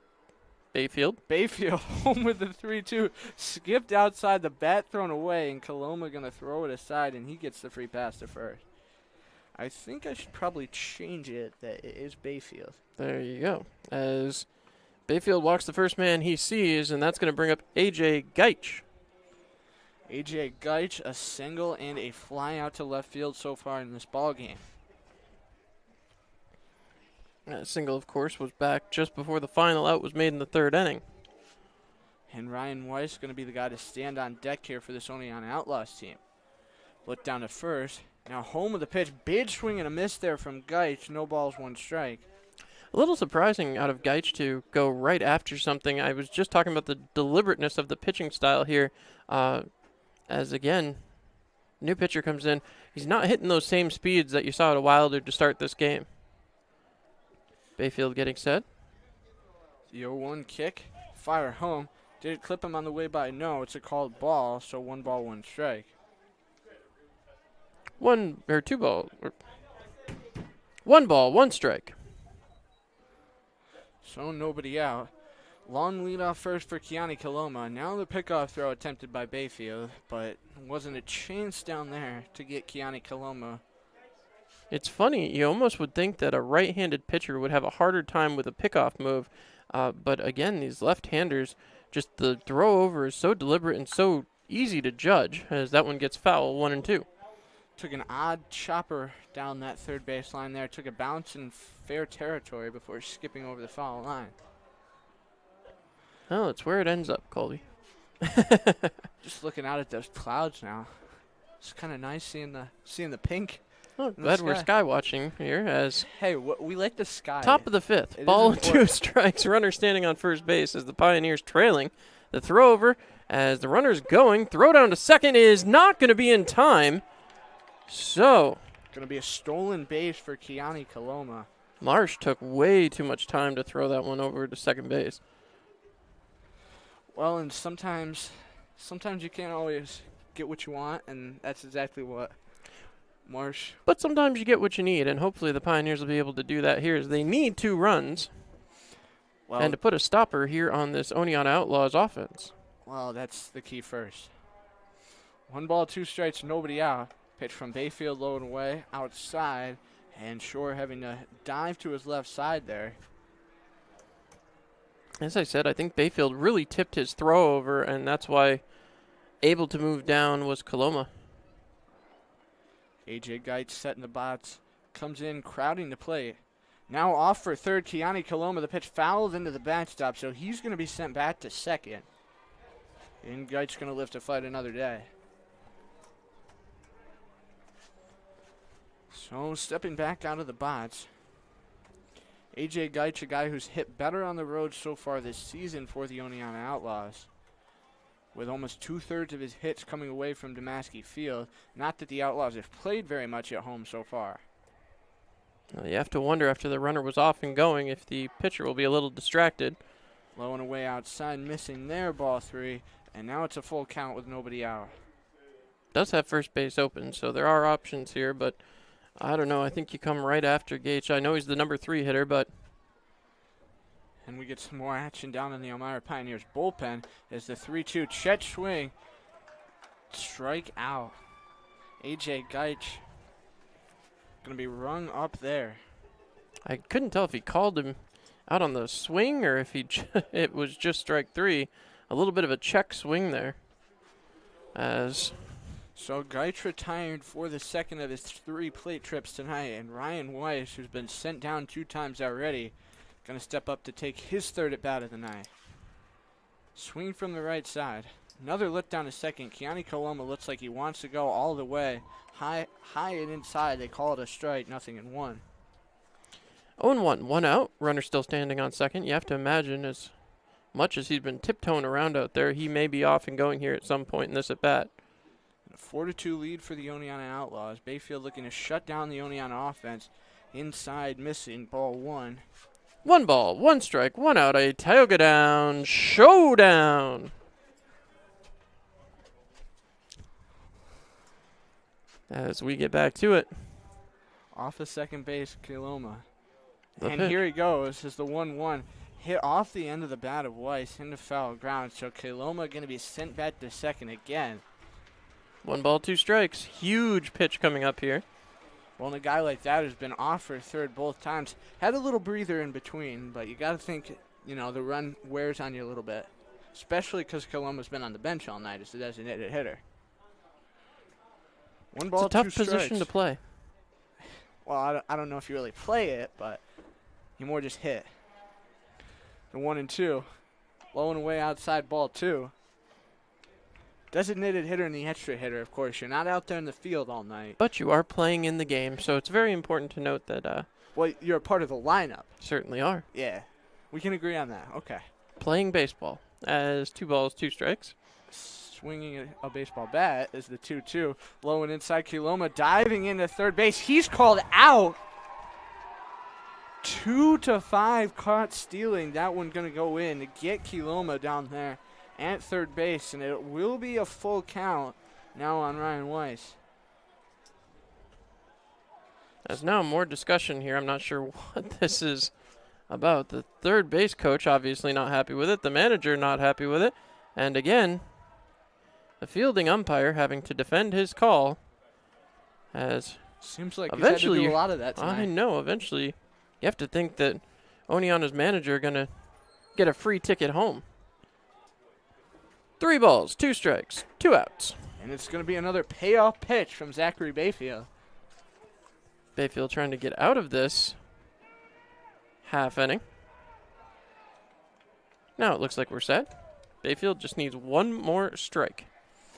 Umpire's back in position. Bayfield ready to go. Kicking the fire home. Swing and a miss from Weiss. The Elmira Pioneers and Zachary Bayfield get out of the jam. And we're halfway home in this ball game. The Oneonta Outlaws lead the Elmira Pioneers 4-2 as we head to the bottom half of inning number 5. Give me a blue light lime. Yeah! Grapefruit. Blood orange, blueberry. Got it. Oh! Oh! Barry, you son of a bass. We've been through this. No thumbs. Just yanking your hook. Oh, good. When you're at the lake, you drink Labatt. That's lake law.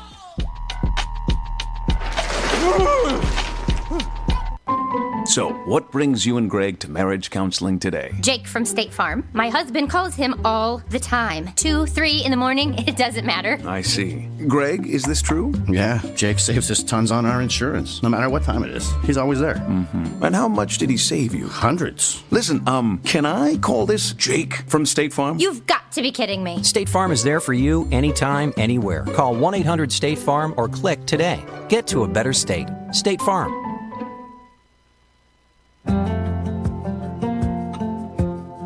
It's another day.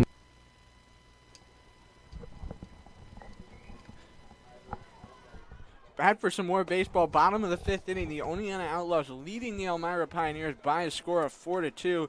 And Caven Finnegan going to be back out for his 5th inning of work, as it's going to be 10-1-2 up in this half inning for the Elmira Pioneers. A big half inning for South Trimble, who would love to get things started as he heads up to the plate.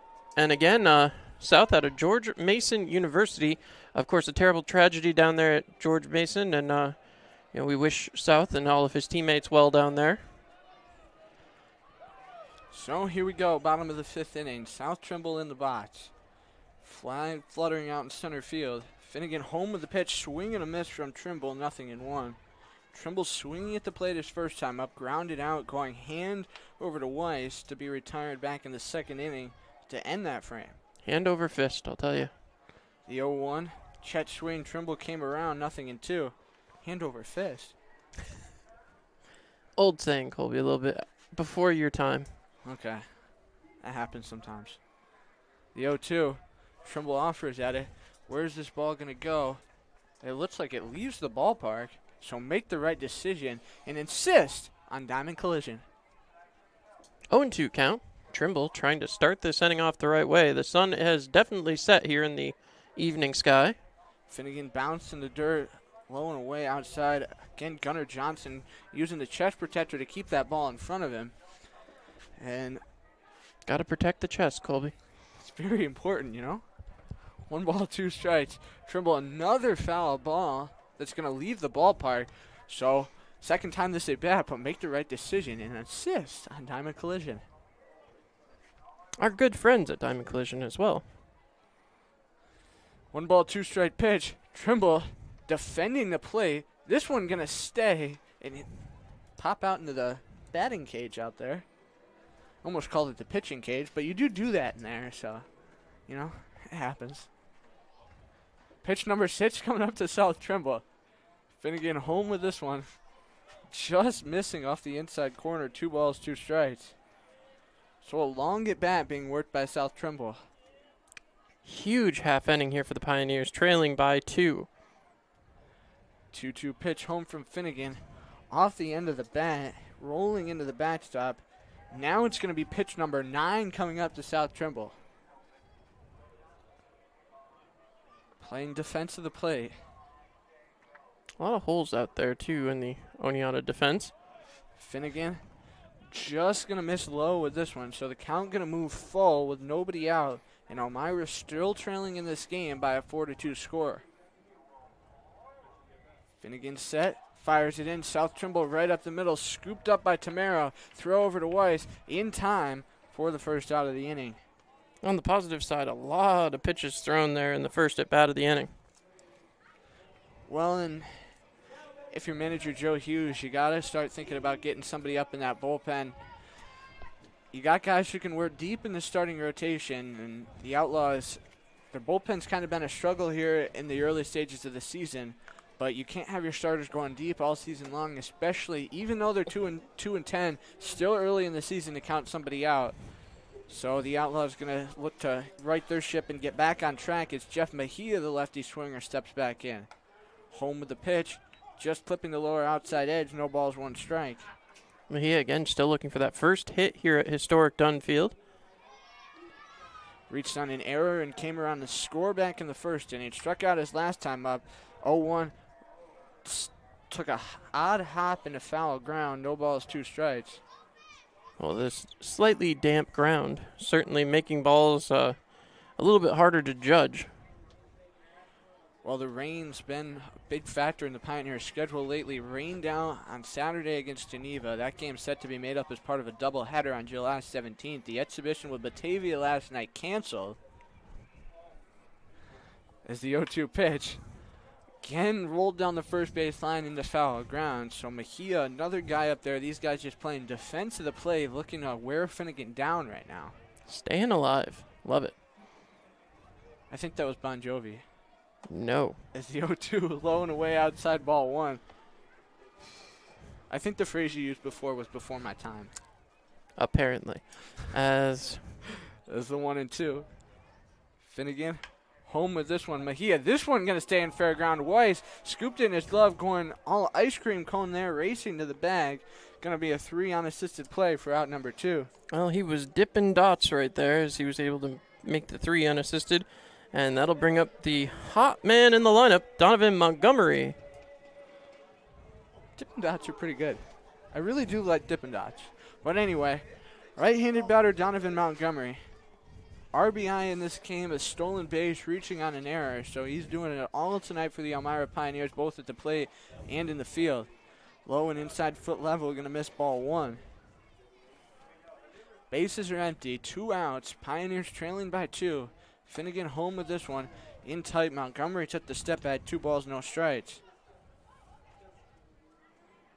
Montgomery looking to get something going. He is trying to be a catalyst for this Pioneers offense. Inside again. So 3-0 count. The Outlaws out-hitting the Elmira Pioneers by a 7-5 margin, and that's something that the Oneonta Outlaws have done just once so far this season, as the 3-0 going to miss here as well. Finnegan missing same spot about on all 4 of those pitches to Montgomery as he throws the bat aside and is the first base runner of this 5th inning for the Pioneers. As now Cam Hill in a big spot here. I already seen a ball go off the top of the fence here at Historic Dunfield, and you don't see that one very often. And Hill just the lone home run on this Elmira Pioneers line score so far this season as he swings at one. And that one ended up almost hitting somebody in the Pioneers dugout. Well, that one looked a little tight, a little surprised after 4 straight balls. Cam Hill's coming up with big eyes. No balls, 1 strike. Still no action in the Oneonta Outlaws bullpen here in the bottom of the 5th. Pickoff throw down at first. Montgomery not much of a lead there, but Finnegan just trying to keep him honest. As now Hill looking for something he can put into play, and again a throw around Montgomery. Trying to keep Montgomery close there. Stole a base his last time on the base pass back in that 3rd inning, which was the last time the Elmira Pioneers put up a run. Run in the 1st, run in the 3rd. Haven't scored since. Big swing and a miss from Cam Hill. It's 0-2.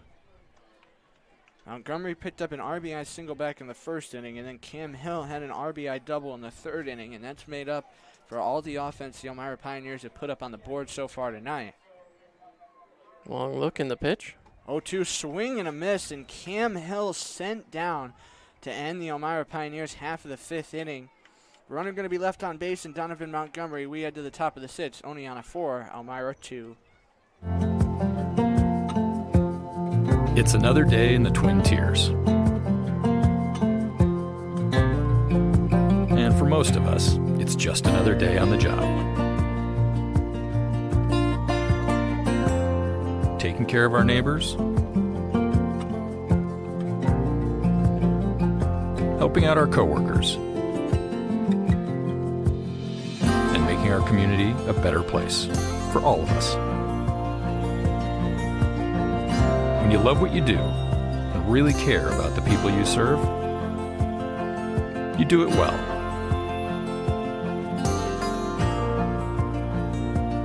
It's not for the glory, some big award, or even a pat on the back. It's just knowing that we can count on each other. That's reward enough. Arnett Health. It's what we do.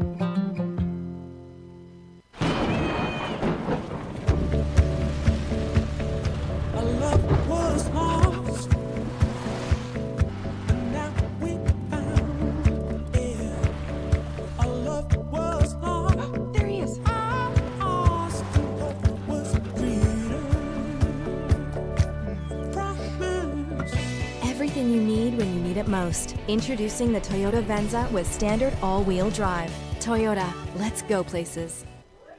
Top of inning number 6, and Zachary Bayfield going to be looking in his second inning of work after getting out of a jam in that top half of the 5th. Walked the leadoff base runner in Keani Kaloma. After he stole second, that 2-5 caught stealing loomed large down at second base. As had that run come home, the Oneonta lead. Oh, yeah, third base. Sorry. My bad. But anyway, the runner caught out there.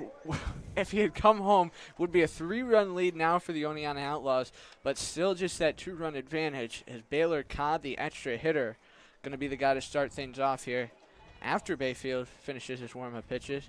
Who's this walking out of the Outlaw dugout? I think they're going to have one of their players coaching first base here. He's been there all game.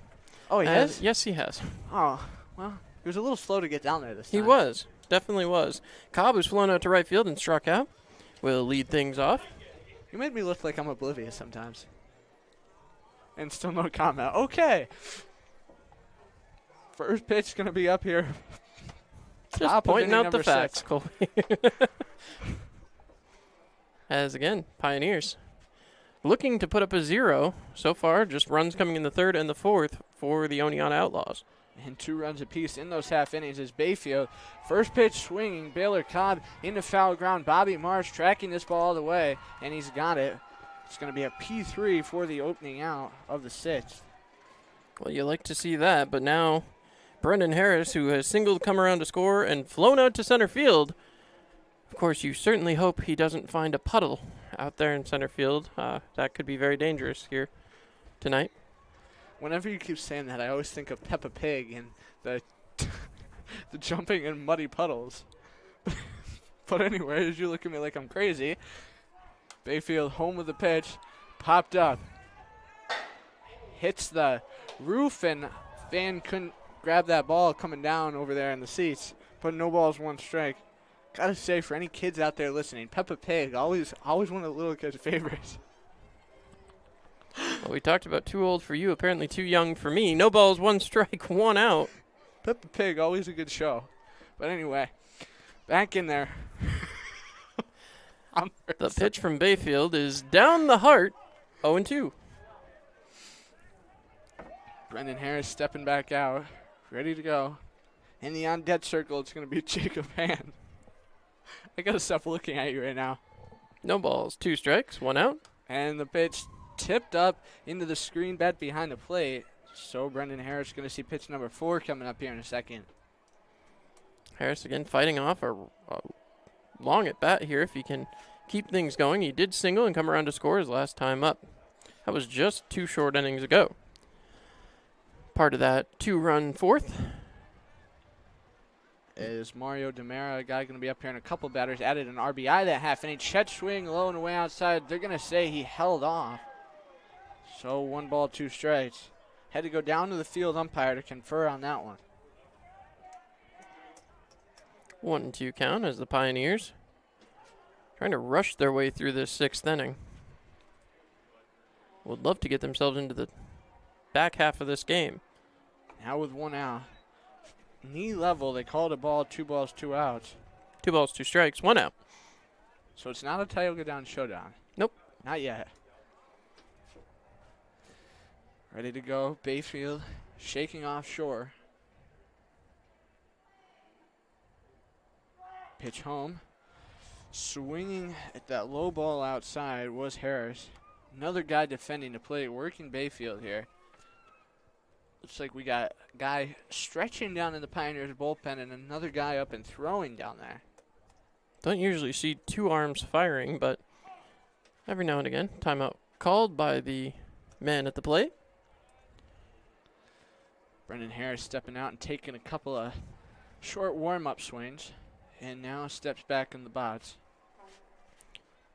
22 on 22, pitcher and hitter. With 2-2 on the board as Harris shoots this one out in the center field.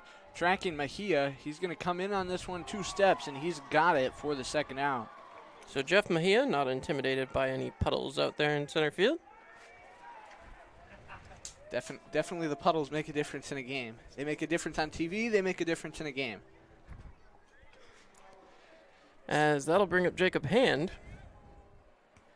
Hand, a local guy, played for Joe Hughes at Oneonta High School. Swings from the left side. 2 outs in, and it's going to hit him, drill them in the hip, and now he's going to throw his bat aside and take the job down to first. Just missed the hand. As that'll bring up Mario.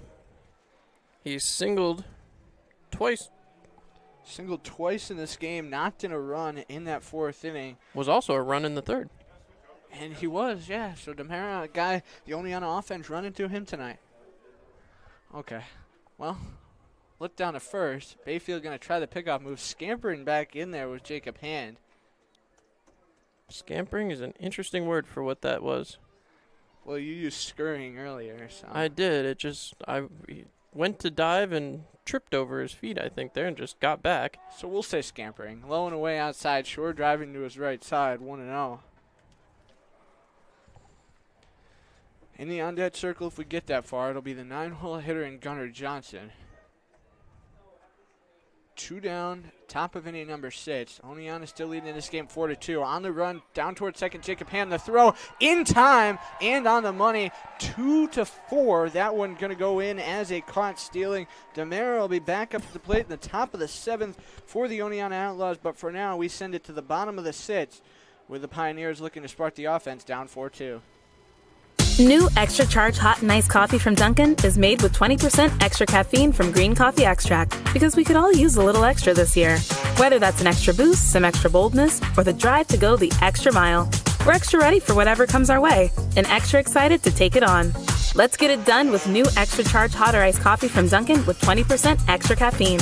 And pair it with snackable stuffed bagel minis for an added all-day boost. Order ahead on the Dunkin' app. America runs on Dunkin'. Price and participation may vary. Limited time offer. Hi, this is Marion Decker, and at the Decker Agency, we've got over 34 years experience in helping our clients get the best insurance coverage possible. We're local and we're trusted. We've built our business on the idea that customers should be treated like family. At the Decker Agency, we offer free quotes and consultations. Our clients can build their coverages to best suit their needs and budget. Please stop into our office at 416 East 14th Street in Elmira Heights, or call us at 607-734-1100 to schedule your free consultation today. And like the Marion M. Decker Agency LLC on Facebook, at the Decker Agency, we help you protect what matters most.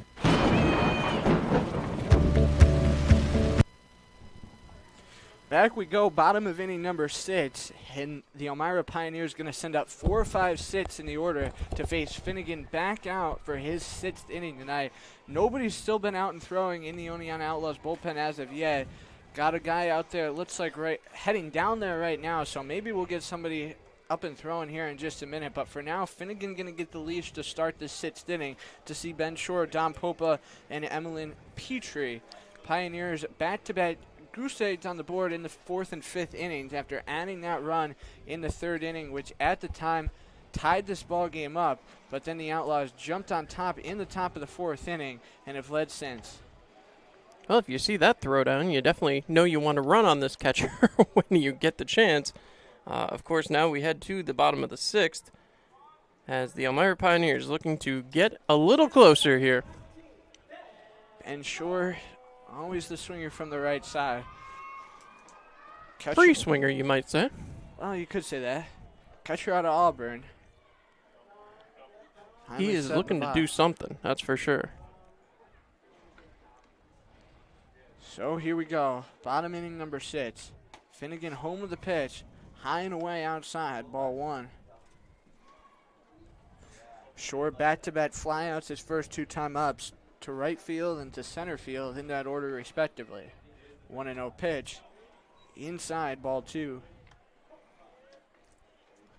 Finnegan sometimes gets a little finicky with his control, unable to come back over the plate. Holding that one for a while? Yeah, a little bit. 2 balls, no strikes. Finnegan home. And again misses inside. Shore didn't even flinch at that pitch. 3 balls, no strikes. Kind of reversing that whole free swinger thing on me here. As usually he comes up very aggressively, but so far, smart eye up here at the plate so far for the catcher from Auburn. So nobody out, bottom of the 6th inning. Pioneers trailing by 2. Getting a strike call. just getting a piece of that upper outside. As now again. Finnegan set to go. Looking onto the plate. Hit up the middle. Takes a skip off the pitcher's mound. Hand misplays this ball first. Still fires it over to first just in time to get Ben Shore. So going to go in as a 4-3 play for the opening out of the inning. And now Dom Popa from the University of Pittsburgh going to step up in his Elmira blue and white threads. The lights shining over the field here in Elmira as we get close to the 9 o'clock hour. Pitch home and going to drill down Popa. You said it, ooh. He's going to throw his bat aside, and that one's got to sting a little bit. He was clenched over there for a second, but just to throw his shin guard off, I guess.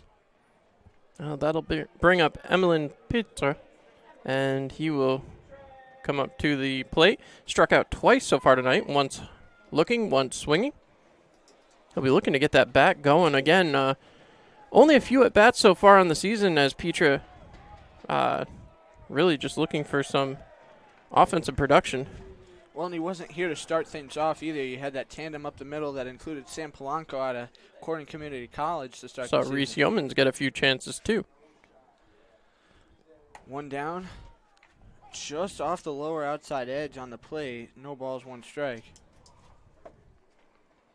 As we'll see, Popa showing he's capable of stealing a base. Haven't seen him do it too often. Popa, long lead off first base is the 0-1. We'll see where this one's going to go. That one's going to hit the roof on the third base line here. Nope. Yeah. No balls, 2 strikes. I was thinking, I'm like, do I want to call it a roof or do I want to call it more of an overhang? Works either way. Yeah, yeah. 0-2, 1 out. Popa takes his lead. And the pickoff throw over to first.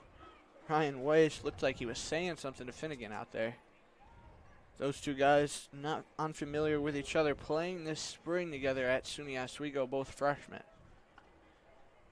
Finnegan's best start of the spring came against SUNY Oneonta as the 0-2 low and away outside. Throw down to second base, not in time, and Popa's up with a stolen base.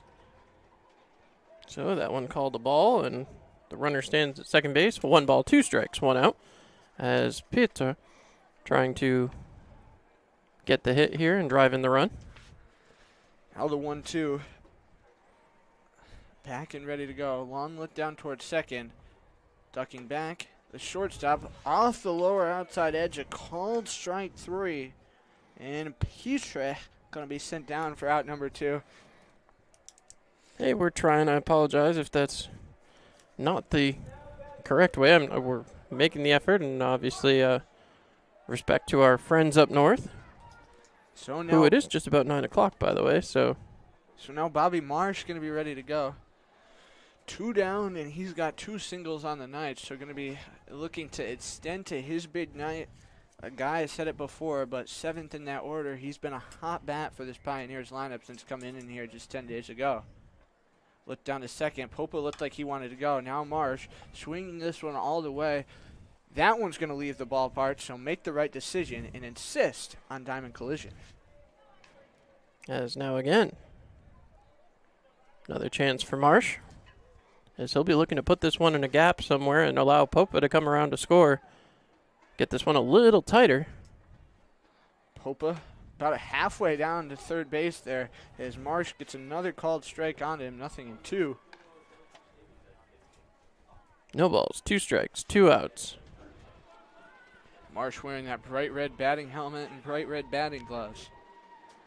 And you got the bright blue and yellow on Don Popa's batting helmet out there at second. So can't miss these colors. 0-2. Foul tip back behind the plate. So Marsh going to see pitch number 4 coming up. Very defensive swing there from Marsh. The Oneonta Outlaws still 7 hits in this ball game. Haven't had a hit since they put up 4 prior to Holden Wilder leaving this ball game. Another long look down to second base. Finnegan now home with this pitch. Missed a bit low with this one. 1 ball and 2 strikes. 1-2 count as Marsh trying to get things going here. Would love to put something in play. The breeze has gone quiet as the flag's no longer moving out in center field. 2 outs, 1-2 count. Pioneers trailing 4-2. Marsh, another defensive swing and a foul tip back behind the plate. Very defensive. That one was up and in a little bit there. Well, and Finnegan, it seems like his pitch is kind of drifting that way here this half inning.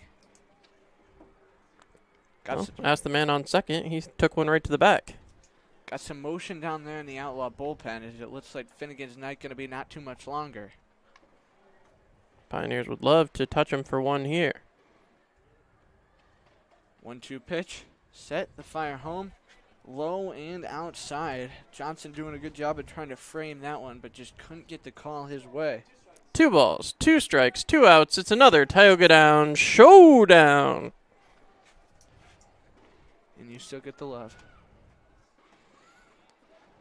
So Finnegan looking down to second. Kick, fire home, Marsh. They're going to say he got a piece of this one, so another foul tip. Staying alive. Who was it if it wasn't Bon Jovi? It was not Bon Jovi. Oh my gosh. Who was it if it wasn't Ever take Bon a Jovi? CPR class? Not yet. Oh, boy. Nah, haven't really reached those days yet. Those days. Okay. Well, 2 balls, 2 strikes, 2 outs. Finnegan, set, pitch home. Bobby Marsh out into the gap in left center field. Polinsky and Gates both racing over, and Polinsky's got this ball. And that's going to strand a runner at second in Don Popa for the Elmira Pioneers, still trailing by 2 as we head to the 7th. Give me a blue light lime. Yeah! Grapefruit. Blood orange, me berry. Got it. Oh!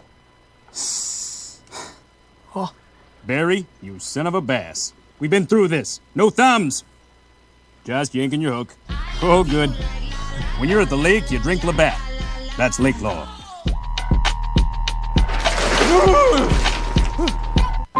So, what brings you and Greg to marriage counseling today? Jake from State Farm. My husband calls him all the time. 2, 3 in the morning, it doesn't matter. I see. Greg, is this true? Yeah, Jake saves us tons on our insurance. No matter what time it is, he's always there. Mm-hmm. And how much did he save you? Hundreds. Listen, can I call this Jake from State Farm? You've got to be kidding me. State Farm is there for you anytime, anywhere. Call 1-800-STATE-FARM or click today. Get to a better state. State Farm. All right, well, the Pioneers going to have another new pitcher here coming into the game as Billy Wildeman comes in. Wildeman so far this season has made an appearance in 3 games so far, has a 1-0 record with a 3.0 ERA, 6 innings pitched, 6 hits, 2 runs, both of them earned, and a base on balls with 10 strikeouts. We'll see if he's able to continue that type of success here tonight. Head to the top of the 7th, the Elmira Pioneers going to be looking for some help here, as they certainly need some defensive outs, as the smells of the ballpark certainly in finding their way up here to our broadcast perch, as Wildeman takes his last couple of throws down here, as Wildeman is getting set. Well, he might be a bit of a wild man. We'll just have to see. Hopefully he can find the play. That'd be the best thing the Pioneers are hoping for. That one's going to be huge here tonight. Absolutely huge, as the Pioneers need to put up a 0. Well, and the Outlaws going to bring up 8, 9, 10 in this top half of the 7th. They certainly are. As now again, coming up, going to be the man who was left standing at the plate on the caught stealing back half an inning ago. The pitch, cut on, popped up. This one back behind home, trying to get there. That one, I think that hit off our area up here, so no balls, 1 strike. Well, nope. And that's what you'd like to call a bit of a elevator shaft. Is that one got a ways up? Yeah, that definitely fits there, Colby. As again, Wildeman getting set. The delivery. Taken, strike 2. No balls, 2 strikes. As Elmira trying to get going. Now the 0-2 pitch from Wildeman, high and away outside, ball 1. As 1-2 the count. Demera, the guy who I said last half inning, all the offense rolling through him tonight, an RBI in this game. Now swinging a miss outside, drop strike. Ben Shore scooping it up, firing it down to Marsh, and it's going to be a 2-3 drop strikeout for the first out of the 7th. As Demara going to be helping himself back to the bench. As coming up, Gunnar Johnson. Johnson, a couple of strikeouts here tonight, Colby, and you were talking earlier about his struggles at the plate so far. Well, and both on 1-2 pitches as well, and both coming way back against Holden Wilder, has long since been out of this ball game as we're in the top of the 7th. Well, the Pioneers desperately seeking to put up another 0 here. The pitch, outside, 1-0. 1 ball, no strikes. All of the Oneonta Outlaws runs coming back in that 3rd and 4th inning. 2 runs in both half innings. Bounces one up there, 2-0. So Wildeman trying to find the strike zone again. Gotta love the flow out there, Billy Wildeman sporting. It's very luscious. The pitch. Taken for a strike, 2-1. 2 balls, 1 strike, 1 out. As Wildeman trying to work his way through the top of the 7th. The pitch. Cut on and fouled back. 2 balls, 2 strikes.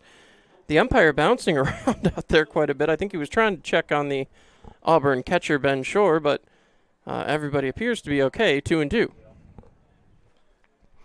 2 balls, 2 strikes, 1 out. Here in the top of the 7th. Pioneers trailing 4-2. Wildeman getting set. Winds, delivers, cut on, drilled out here towards Jeff Mejia. This is going to get down, and so a hit coming in here, the 8th hit of the game for the Oneonta Outlaws. As with 1 out, they now have a runner standing over there on first base. Well, and that's the first hit for the Outlaws since that 4th inning. Last hit coming when Henry Polinsky singled before Paul Tamara struck out to end that frame. So Oneonta's going to be looking to tack onto their advantage here as Billy Wildeman going to look to retire the 10-hole hitter in Henry Polinsky. I would love to see if they could find a ground ball here as Polinsky takes strike 1. He, again, as you were just saying, Colby, walked and singled so far here tonight. No balls, 1 strike, 1 out. The throw over, and that one seemed to hold up the runner at first for a second. Wasn't too far of a lead, so able to get back. 4 runs, 8 hits. 2 errors. The pitch. Cut on. Drilled out there towards left. And it's going to get down. That will get into foul territory. 0-2. No balls. 2 strikes. 1 out. Pioneers still looking for some help here. Need to get an out. Need 2 and then get themselves back up to the plate. The offense, however, has not really been coming around since that bottom of the 3rd inning. The middle 3 innings really went sideways for the Pios. 4-2 as Wildeman trying to help out the Pioneers' defensive cause. He throws over, and that one is not in time. The ball gets away from Marsh as he gets set back up. No balls, 2 strikes. Wildeman trying to take a look. Wildeman setting. Has a look over at the runner at first. The pitch from Wildeman. High. 1 ball, 2 strikes. 1-2 the count. As again, 1 ball, 2 strikes. 1 out. The pitch. Taken for strike 3. A punch out.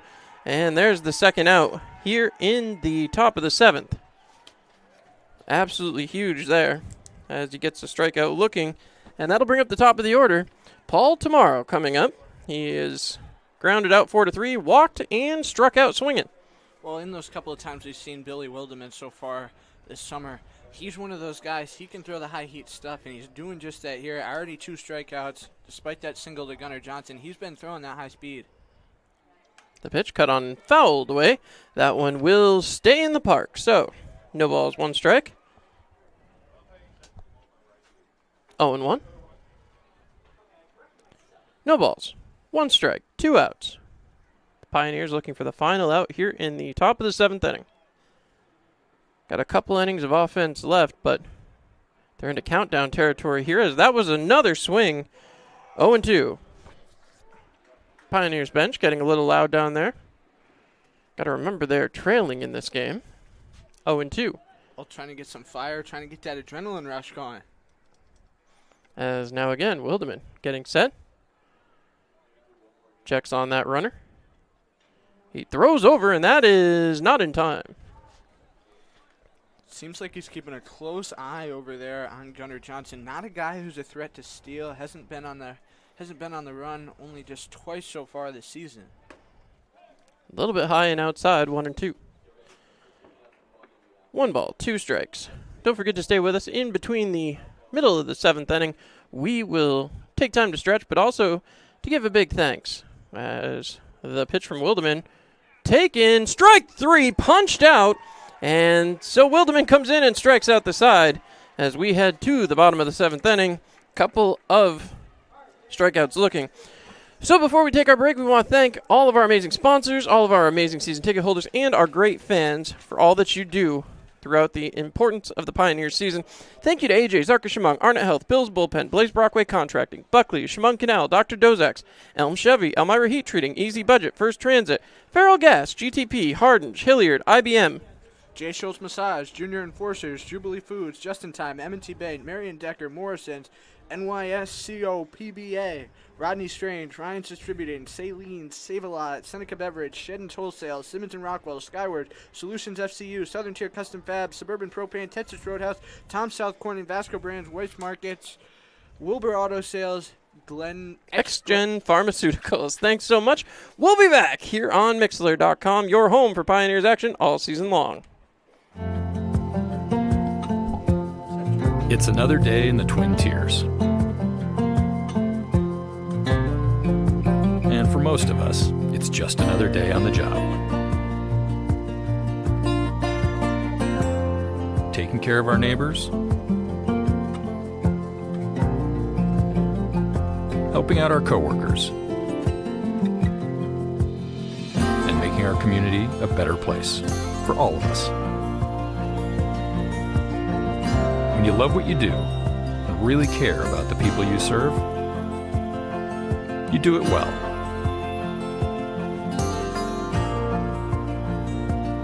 It's not for the glory, some big award, or even a pat on the back. It's just knowing that we can count on each other. That's reward enough. Arnett Health. It's what we do. All right, and with that, we are back here live. Another new pitcher on the mound. It's going to be Will Jones to take over for the Oneonta Outlaws. 0-1 on the season so far in 3 games, a .540 earned run average.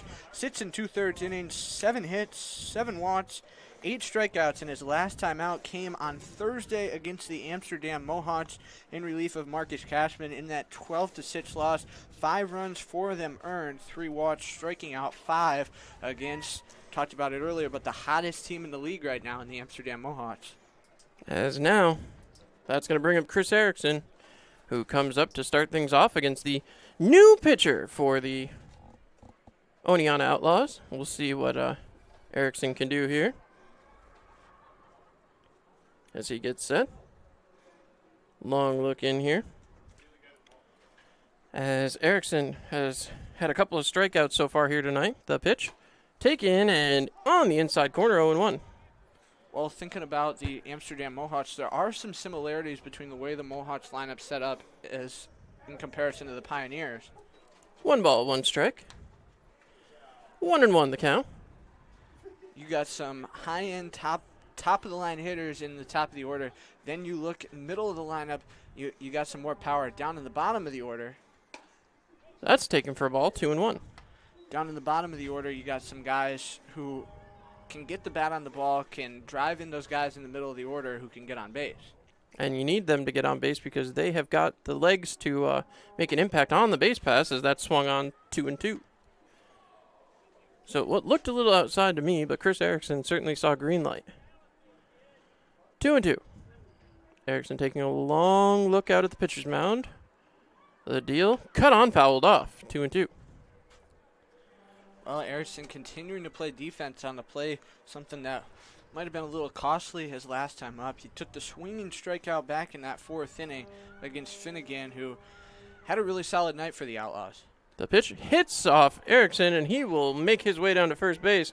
So, the Pioneers will start the inning with a runner on first. And that will bring up Justin Taylor. Taylor, a double and a strikeout on the night. Well, those hit by pitches, something we saw against the Jamestown Tarp Skunks on Sunday in that loss.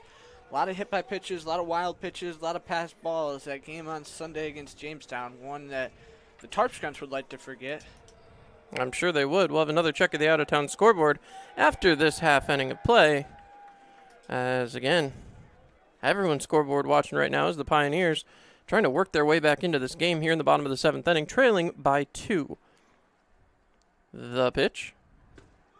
Taken low, 1-0. 1 ball, no strikes. Runner standing over there on first base. Chris Erickson certainly has the legs to get him to second base, but we'll see. Only, as I said, 4 attempted stolen bases, 3 completed, 1 caught stealing. As he's off and going, way inside, that'll be ball 2, and Erickson easily makes that one. 2 balls, no strikes. Runner standing at second base. Erickson finished second on the team in stolen bases at Siena this spring, and guess who finished first? Donovan Montgomery. Yeah, you got that 1-2 punch out there on the base pass for the Elmira Pioneers this summer. As now Taylor getting set. Pitcher steps off. Taylor. Well, now they call time as there's a runner at second, so I guess discussing, well, the signage, I would imagine. Well, this is Will Jones' first time working with Gunnar Johnson this summer, as in all 3 of his prior outings he worked with Okamura, who's got the night off tonight for Oneonta. Certainly interesting. I was, of course, talking about the beautiful signage out in the outfield. Salen's Hot Dogs, Office Equipment, Buckley's Automotive, Tom South Corning Collision. It's beautiful signage out there. And a great job by all the interns this year getting that signage up. As getting back set. Long look. The pitch. Cut on, drill. That one not going to get over the second baseman's head. Perfectly timed leap. And the Pioneers see Justin Taylor retired. Give a hand to Jacob Hand on that one. That was a very nice jump out there to track that ball and keep it on the infield. As if that one had gotten down, the way the outfield was set up out there with Geich over far into the left center gap, clinching the foul line Harris over there, that could have been a 2-baser. As now South Trimble will go to work. Trimble looking to get that runner home from second. Erickson, he started to go. Now he's going to be caught in a rundown. He heads back to second, now racing for third, as now they catch him here. Trimble will be tagged out. Or, excuse me, Erickson, my apologies, gets tagged out as he will be caught stealing. 1-4-5. As quite a rundown. So, successful stolen bases, quickly followed by caught stealings, as now there's 2 outs in the bottom of the 7th inning. Well, and it'll still be South Trimble. And it will be. Who has yet to see his first pitch of this at-bat. 2 ground outs so far tonight. 1 second to first back in the 2nd inning, and last time up shortstop to first in the 5th. The pitch. Cut on and fouled away. That one will get out of play, so we remind you to make the right decision. Insist on diamond collision. Well, and of course, that a reminder of that when a ball gets out of the park, you know, if you hit a windshield, you can get diamond collision to fix it for you. That one in there for a strike as well. So we've got 0-2. No balls, 2 strikes. The pitch, way outside, 1-2. South Trimble continuing to work deep at bats. Last time up, he saw that 9-pitch at bat against Finnegan. 1 ball, 2 strikes, 2 outs. Getting back set, the wind and the pitch. Way outside, 2 balls, 2 strikes, 2 outs. It's another Tioga Downs. Thank you to the friends in the booth. As 2 ball, 2 strikes. You call them friends. You call them friends. The wind, the pitch, cut on by Trimble, and that one's going to get foul way down there and out of the park. So make the right decision, insist on diamond collision. 2 ball, 2 strike, 2 out. One more time. A long look, the pitch, cut on and missed as the number 10 guy goes down, and we head for the top of the 8th. We will be back here with the top of the 8th inning after this break.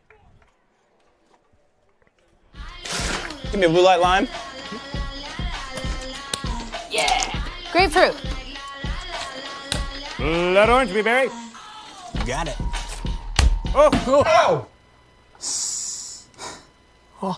Barry, you son of a bass. We've been through this. No thumbs. Just yanking your hook. Oh, good. When you're at the lake, you drink Labatt. That's lake law.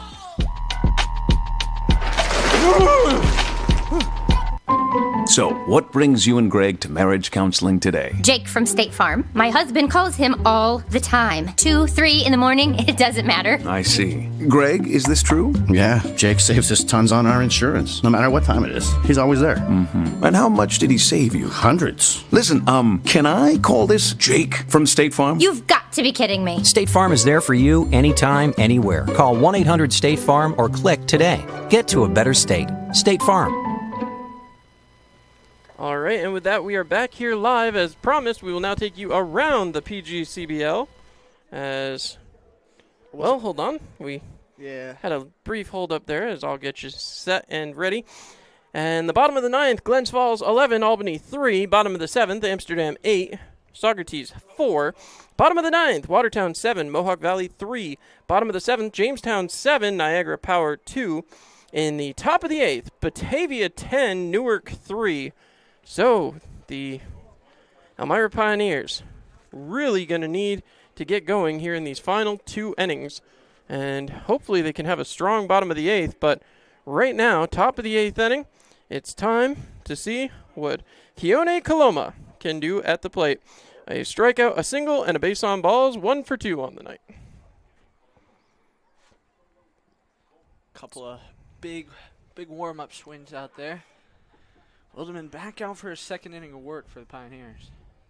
So, Coloma taking his look. Finally back in the batter's box. And as I said, you see that front foot just extends right out of the batter's box. As that one's taken for a strike, 0-1.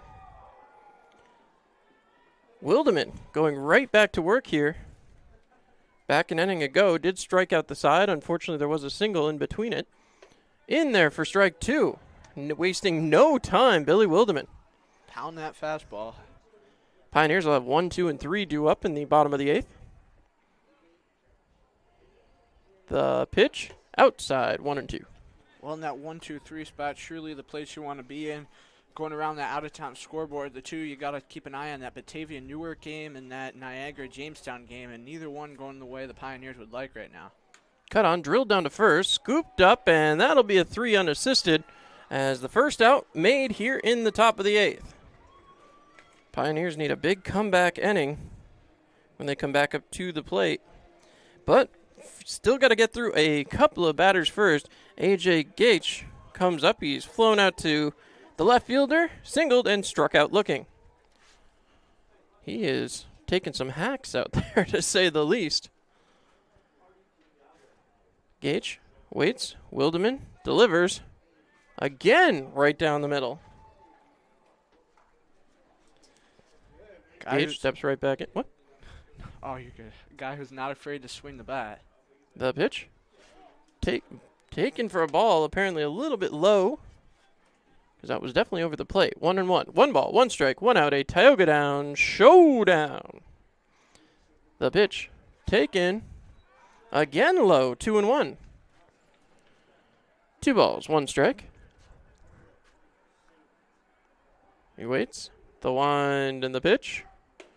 Take it for a ball. A little bit high. 3-1. All but one time up tonight, A.J. Gates has seen at least 3 balls in the count. As Wildeman waits. The pitch. Taken. Strike 2. 3-2. Count is full. The count is juiced, and we are ready for the payoff pitch. I like it. Have some fun. Wildeman gets set. Takes a look. He winds. Delivers. Cut on and miss. Strike 3. So a swinging cut will send his man back to the dugout, and Ryan Weiss will be up next. Grounded out, second over to first, flew out to the center fielder, and struck out swinging 0 for 3. As Weiss comes up, Weiss taking up a lot of that batter's box down there. The pitch from Wildeman, cut on and fouled away, 0-1. No balls, 1 strike. Well, Weiss just now 2 for his last 10. So looking to break out of his cold streak here with the bases empty.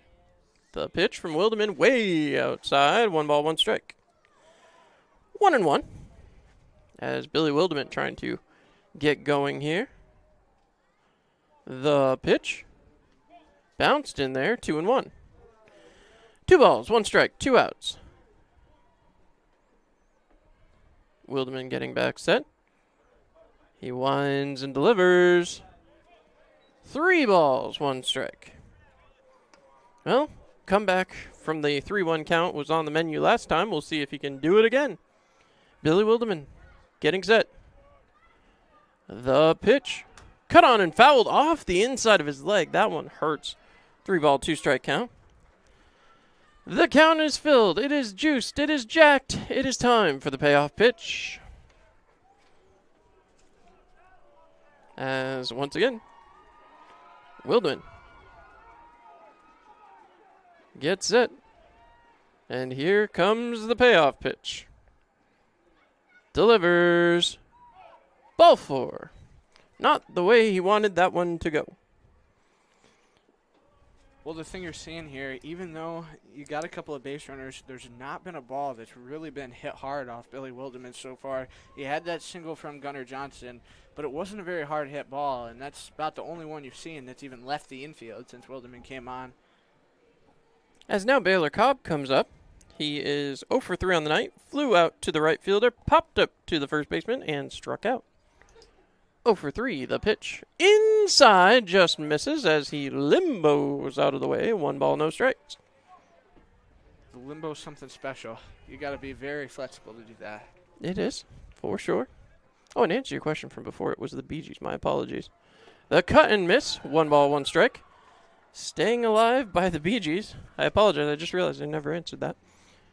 Not Bon Jovi. I think you were more laughing at me last time. I probably was. 1 ball, 1 strike.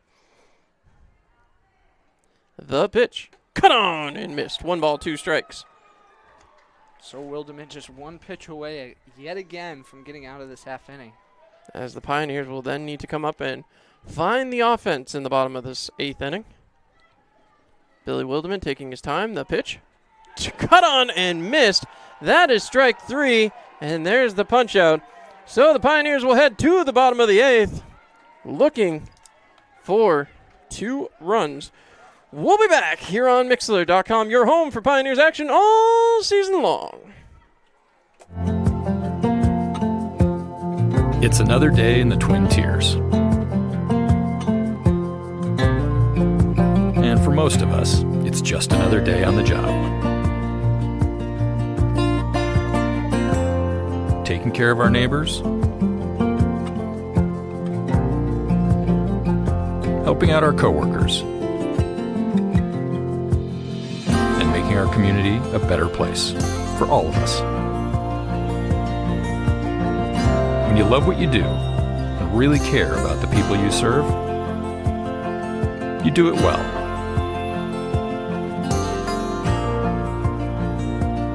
It's not for the glory, some big award, or even a pat on the back. It's just knowing that we can count on each other. That's reward enough. Arnett Health. It's what we do. New Extra Charge Hot and Iced Coffee from Dunkin' is made with 20% extra caffeine from green coffee extract because we could all use a little extra this year. Whether that's an extra boost, some extra boldness, or the drive to go the extra mile, we're extra ready for whatever comes our way and extra excited to take it on. Let's get it done with new Extra Charge Hot or Iced Coffee from Dunkin' with 20% extra caffeine.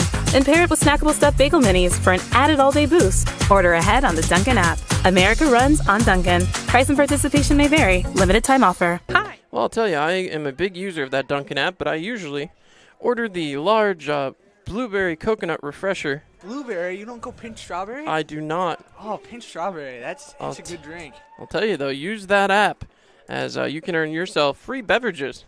I've had a couple myself as we get set. Top of the order, Jeff Mejia set to lead things off. As the pitch. Taken wide. 1 ball, no strikes. Well, in all our time working together, we've never had the conversation. Are you chocolate, vanilla, or strawberry frosted? Boston cream or apple spice. The pitch. Inside 2-0. Hard to please, man. Hard to please. Although I'll tell you, Boston cream, one of those amazing donuts that they have over there. 2 balls, no strikes, nobody out. The pitch. Taken right down the heart, 2-1. Jeff Mejia scored a run back in the first inning, coming around on the error by Jacob Hand at second base. And since then, the Pioneers adding that one in the third and have gone quiet. Little tight, 3-1. As the Pioneers trying to get a base runner on to start the half inning. Bottom of the 8th, huge time here. They're down by 2. 5 hits for the Pioneers, 8 for Oneonta. As that's low, ball 4, and Jeff Mejia going to take a free pass. So Mejia goes down to first. Only the second time he's reached base here tonight. Well, still yet to get that bat on ball for the first hit of his time back here this summer as an Elmira Pioneer at Dunn Field. But now Donovan Montgomery. He's had himself a heck of a night so far. As Montgomery trying to go to work. As now, a long look. Montgomery taking a look out. The pitch. Taken for a strike, 0-1. No balls, 1 strike. Well, now we'll let you eat your hot dog here for a second. I can wait till the half inning. Not that starving as of yet. 0-1 the count. Montgomery. Mejia has to hustle back as the new pitcher giving him some trouble. So a look. As again, Donovan Montgomery. Big gap over there between first and second as Mejia's off and running.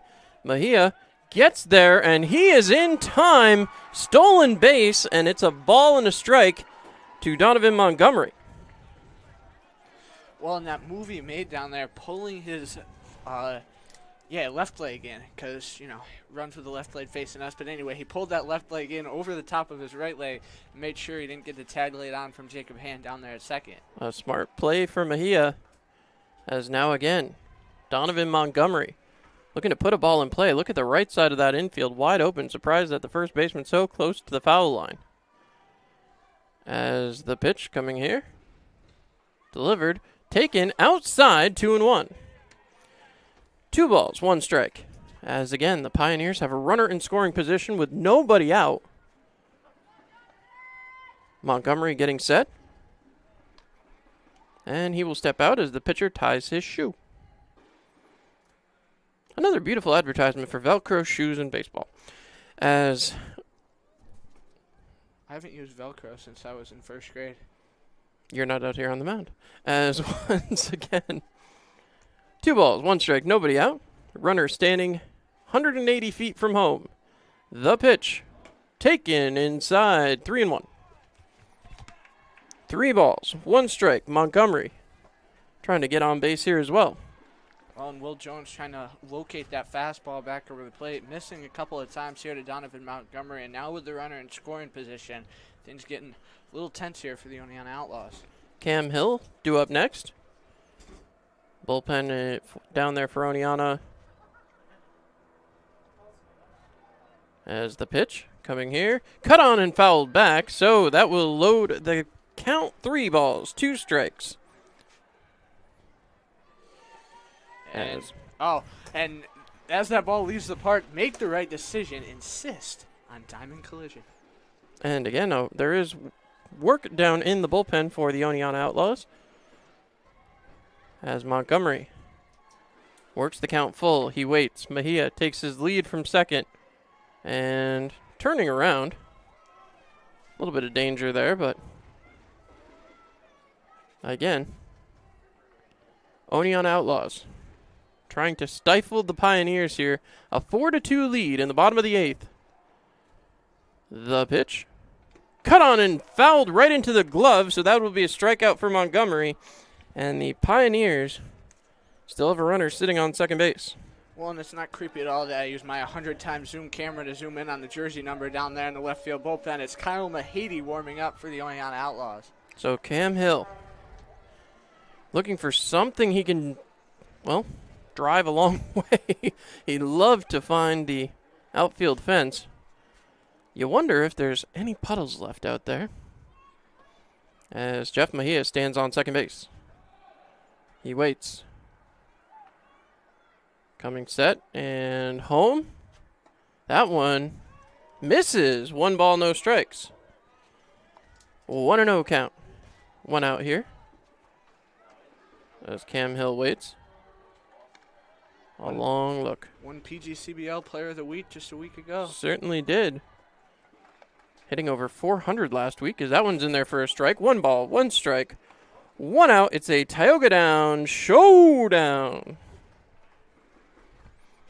As again, trying to get set. Cam Hill looking for something he can put somewhere where the fielders aren't. The pitch cut on and fouled away. Well, no fielder there, but not exactly what he was looking to do with that one. 1 ball, 2 strike count. 1-2. Pioneers with a runner 180 feet from home. You wonder what Mejia may be thinking here out on second base. We've certainly seen that he's capable of stealing a base. Dances out there at second base as the shortstop edging closer and closer to second. The pitch cut on, drilled back towards the pitcher. He steps up, throws over to first in time. So they advance the runner, but not much else going on there. 2 outs as a 1-3 throw over. Brings up the cleanup man, Ben Shore. He's flown out to right field, flown out to center field, and grounded out to second base. So when Ben Shore's quiet, you always got to expect something, as he usually breaks out of streets like this in a big way. As now, Ben Shore takes a look. Trying to find a hole. The pitch. Cut on and missed. 0-1. Well, he was looking to tie up the game with 1 swing right there. No balls. 1 strike. 2 outs. Here in the bottom of the 8th inning. Pioneers still stuck at 2. They've been there since the bottom of the 3rd. The pitch. Cut on and grounded. Foul. 0-2. No balls. 2 strikes. 2 outs. And the fans getting fired up here at Dunfield. Trying to. Crowd we got on hand here tonight's been a big one. Certainly has. See if they can will these players to another base hit. The pitch taken. Strike 3. Punch out looking as we will go to the top of the 9th. Pioneers still looking for 2 runs. We'll be back here on Mixlr.com. Give me a blue light lime. Yeah! Grapefruit. Blood orange, blueberry. Got it. Oh! Barry, you son of a bass. We've been through this. No thumbs. Just yanking your hook. Oh, good. When you're at the lake, you drink Labatt. That's lake law.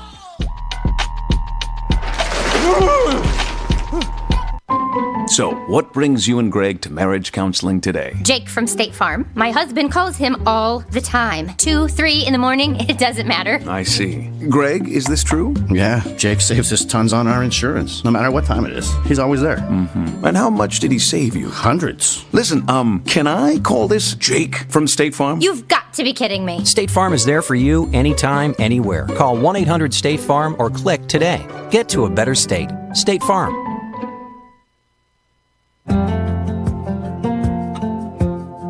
It's another day in the Twin Tiers. And for most of us, It's just another day on the job. Taking care of our neighbors, helping out our coworkers, and making our community a better place for all of us.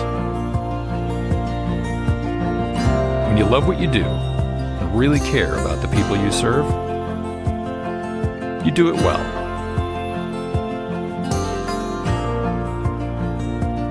It's not for the glory, some big award, or even a pat on the back. It's just knowing that we can count on each other. That's reward enough. Arn It Health. It's what we do. Top of the ninth inning coming up, and a new pitcher going to be in for the Elmira Pioneers. Going to be the big right-hander, number 33, Chris Mattoon. 1-0 on the season, a .270 earned run average in 3 games. Pitched 10 total innings, 4 strikeouts, 3 walks. Hasn't worked since last Wednesday in Niagara when he grabbed the win. 3 innings in relief, 2 runs, 2 earned, 6 hits, and a walk as he faced 16 power batters. Well, now he's going to face Brendan Harris, Jacob Hand, and Mario Demera. Mattoon getting set. He'll get one more warm-up pitch here in the top of the 9th inning. A little surprised they'd pull Wildeman here. He certainly had a very impressive 7th and 8th. Excellent. As that's why you're the best color guy in the game there, Colby. As you always give me when I got food in my mouth or drinking me there. Well, don't forget to get a Salent's hot dog. Absolutely delicious here at the ballpark. As now again, more great commentary from Colby. As stepping back in. Okay, that time I had drink. You give me with hot dog, then you give me with drink. Brendan Harris looking to go to work. Chris Mattoon looking to put up a hold here. Get a 0 up on the board and give the Pioneers one last gasp. As they need the W, the out-of-town scoreboard has not been friendly. Stepping back in, Harris waiting. First pitch from Mattoon. Cut on and missed. Big rip at that one, Colby. Yeah, it was a huge swing there from Harris. About fell on one knee trying to get that pitch. Certainly did. All the runs for Oneonta coming back in the 3rd and 4th inning. Cut on and fouled away, 0-2. Well, and only one hit coming since Holden Wilder left this ball game, as the Elmira Pioneers bullpen been absolutely stellar here tonight. Unfortunately, the other side of that, the batters at the plate haven't been able to find that success. Certainly going to need to in the next half inning. The pitch. Cut on and missed, strike 3. So Brendan Harris sent down for the 3rd time tonight, and now Jacob Hand going to be looking to replicate his success from earlier in the ball game. He had a double and a base on balls, and then was caught stealing. Don't forget that when the Pioneers come back up, they're going to have an interesting set, as Popa, Pietra, and Marsh will be the batters of record. The pitch. Outside. 1-0. 1 ball, no strikes, 1 out. Well, and don't forget the Elmira Pioneers are back here at historic Dunfield tomorrow to take on the Newark Pilots. The pitch. Low, 2 balls, no strike. And the Pioneers have not faced the Pilots. This will be their first visit with the Newark Pilots this year. And Newark having some trouble with the Batavia Muck Dogs when last we checked. Yeah, up 3-0 in that game and now down 10-3. The pitch. Cut on and fouled away, 2-1. 2 balls, 1 strike. Well, and then we'll make our first trip up to Newark on Sunday after a couple more home games and another trip to Niagara this weekend. Yeah, Niagara, beautiful spot, I must say. I certainly enjoyed it. As the pitch. Cut on, drilled down the right field line. That gets foul, 2-2. 2 balls, 2 strikes, 1 out. Well, and Chris Mattoon, a guy coming into the summer, looked as a head starter for the Elmira Pioneers, but has since kind of settled into a bullpen role. Still someone that kind of bounces around between the two, and Andrew Drum said it a few times. He's got a bunch of guys who can play bullpen, who can play starter, and he hasn't quite settled on a 6-man rotation as of yet. The pitch, cut on and right in on the hands. Nothing. Back into the screen. No, never mind. So Jacob Hand took that one in on the hands. No, that one came back into the screen. You didn't see that? Yes, it hit off his hands. Yeah, Work with me. Into the screen, yeah. As yet again, 2 balls, 2 strikes, 1 out. The pitch from Mattoon, cut on, popped up. This one may be playable. Sure. Makes a diving effort, but can't quite come up with it. 2 balls, 2 strikes, 1 more time. It just came to me what you're saying. Jacob hand hit him on the hand. There you go. Oh man, I'm a little slow. You know that. Okay, you just laughed. Didn't come in handy there, as once again, catching staff out here. A little diving attempt at that one, just could not quite come up with it. As now, the pitch. Cut on and drilled. That one will get way out of here, as that'll end up in somebody's backyard. Make the right decision. Insist on Gerber collision. Or, excuse me, my apologies, diamond collision. You get set in one way, and you keep going back there. My apologies. Our great friends at Diamond Collision. The pitch, cut on and missed. Swinging strike 3, as that means Mattoon will now be 2/3 of the way through the top of the 9th. Back-to-back batters swinging and missing. Two bit strikeouts there too. A deep at bat worked by Jacob Hand, and now Mario Demera going to be the man up here for the Oneonta Outlaws as he looks to extend their night at the plate, leading by 2 runs, 4-2. As the Pioneers will have to come up hungry in the bottom of the 9th. The pitch from Mattoon, cut on, popped up, should be playable. Right fielder hustling over, makes the catch. So that will do it for the top of the 9th. We head for the bottom, as we will be back for the bottom of the 9th inning. Pioneers coming back to the plate, and we'll see what happens when we get back. You're listening to Pioneers Baseball on Mixlr.com. Extra charge hot and iced coffee from Dunkin' is made with 20% extra caffeine from green coffee extract, because we could all use a little extra this year. Whether that's an extra boost, some extra boldness, or the drive to go the extra mile, we're extra ready for whatever comes our way and extra excited to take it on. Let's get it done with new extra charge hot or iced coffee from Dunkin' with 20% extra caffeine.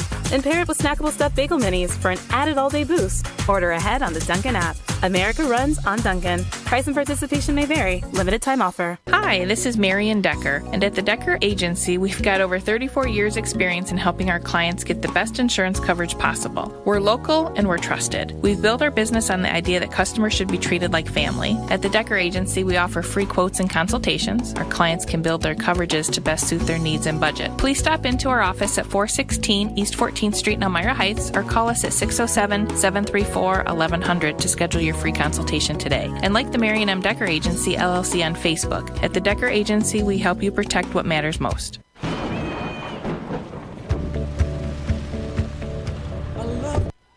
All right, ladies and gentlemen, we are back. Bottom of the 9th inning. There's a new pitcher on the mound as we await for some information about the pitcher. Here we go. Kyle Mahady going to be the new pitcher for the Oneonta Outlaws. A 0-0 win-loss record to an 11-17 earned run average. 3 games, 9 2/3 innings pitched, 12 hits, 7 strikeouts, and 6 walks. And he also worked 3 innings in that 12-6 loss against Amsterdam on Thursday, giving up 5 runs, 3 earned, 4 hits, and striking out 3. As John's dancing over here a little bit. Certainly am. Why is that? Oh, 1-0 lead. All right, Montreal. For those of you interested in the NHL playoffs. Montreal 1-0 over Vegas right now. Some final scores around the PGCBL as well, as Glens Falls finishes off the Albany Dutchman 11-4. Watertown Rapids 7. Mohawk Valley Diamond Dogs 5.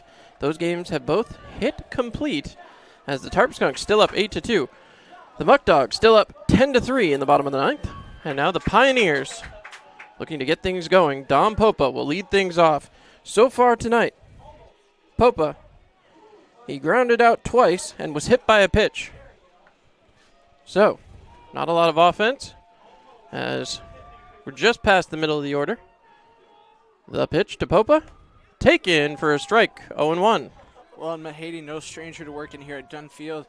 First outing this summer came in relief in the Outlaws' first trip here, where they grabbed a 7-4 loss, and he took the loss in that game. Swing and a miss from Popa, 0-2.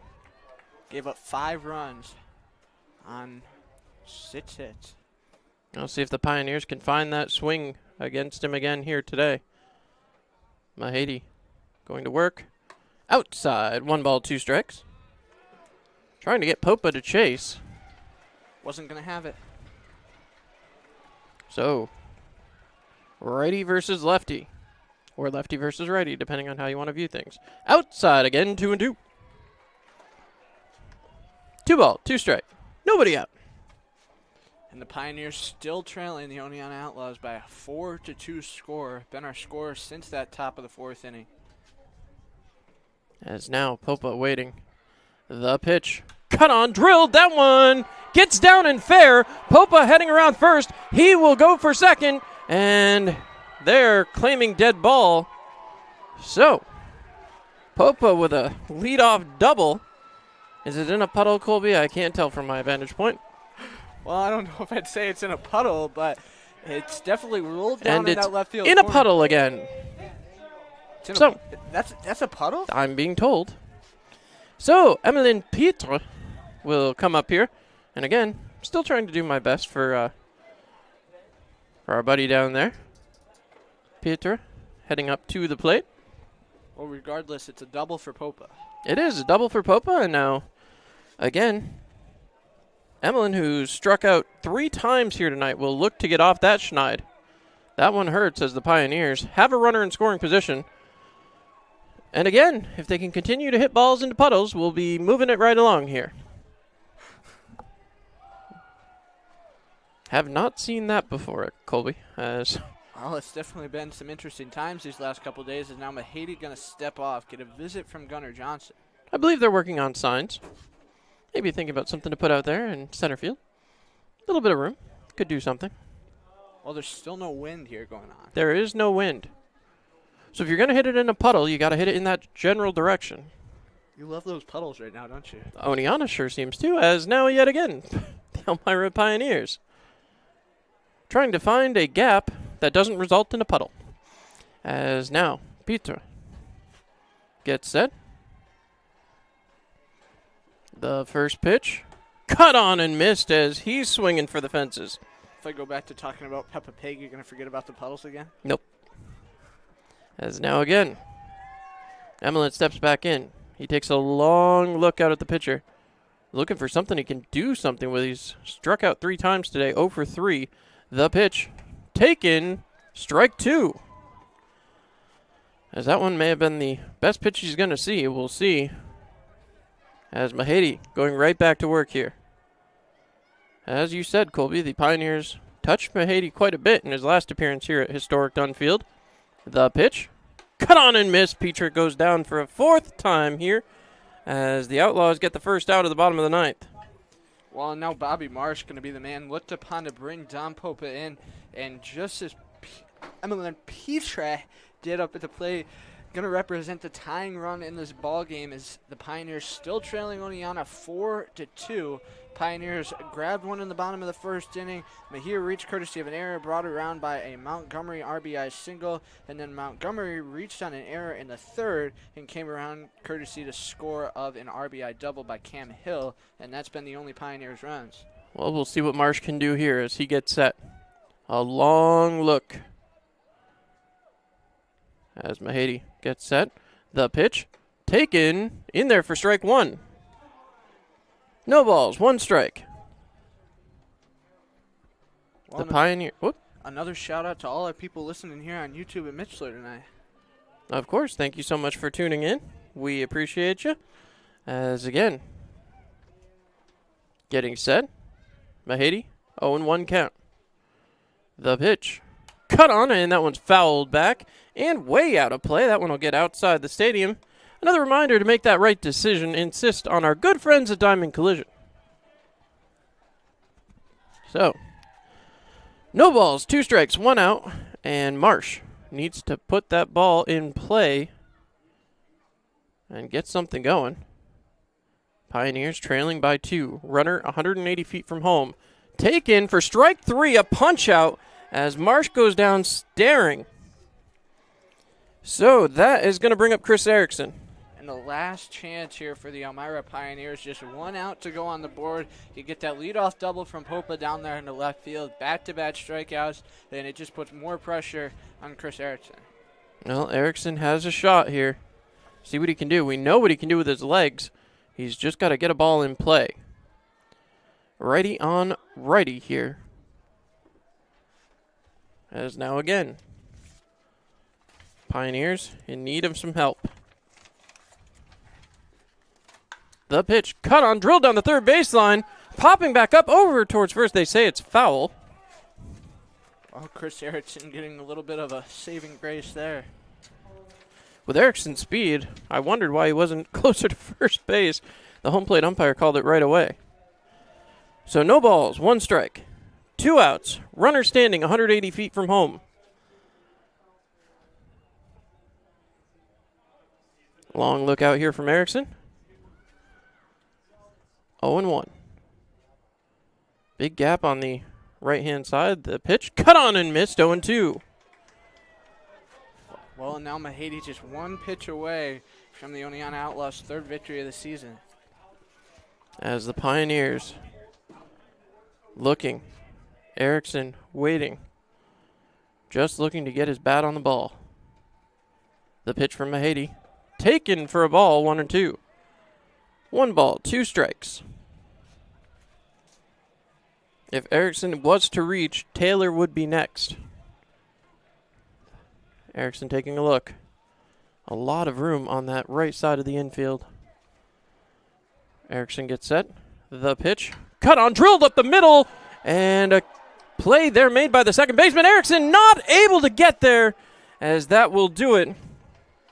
And we go final. It is a 4-2 victory for the Oneonta Outlaws. And Oneonta going to move to 3-10 on the season. And taking a look around the rest of the league, Batavia going final over Newark 10-3, and Jamestown and Niagara heading to the top of the 9th. The Tarpsguns leading that one 9-2. So surely not the Pioneers' night.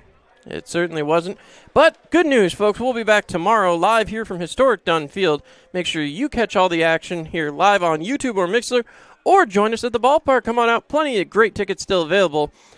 Once again, final score from Elmira, 4 for the Oneonta Outlaws, 2 for the Elmira Pioneers. I'm John Clement. And I'm Colby Smith. Good night, Elmira.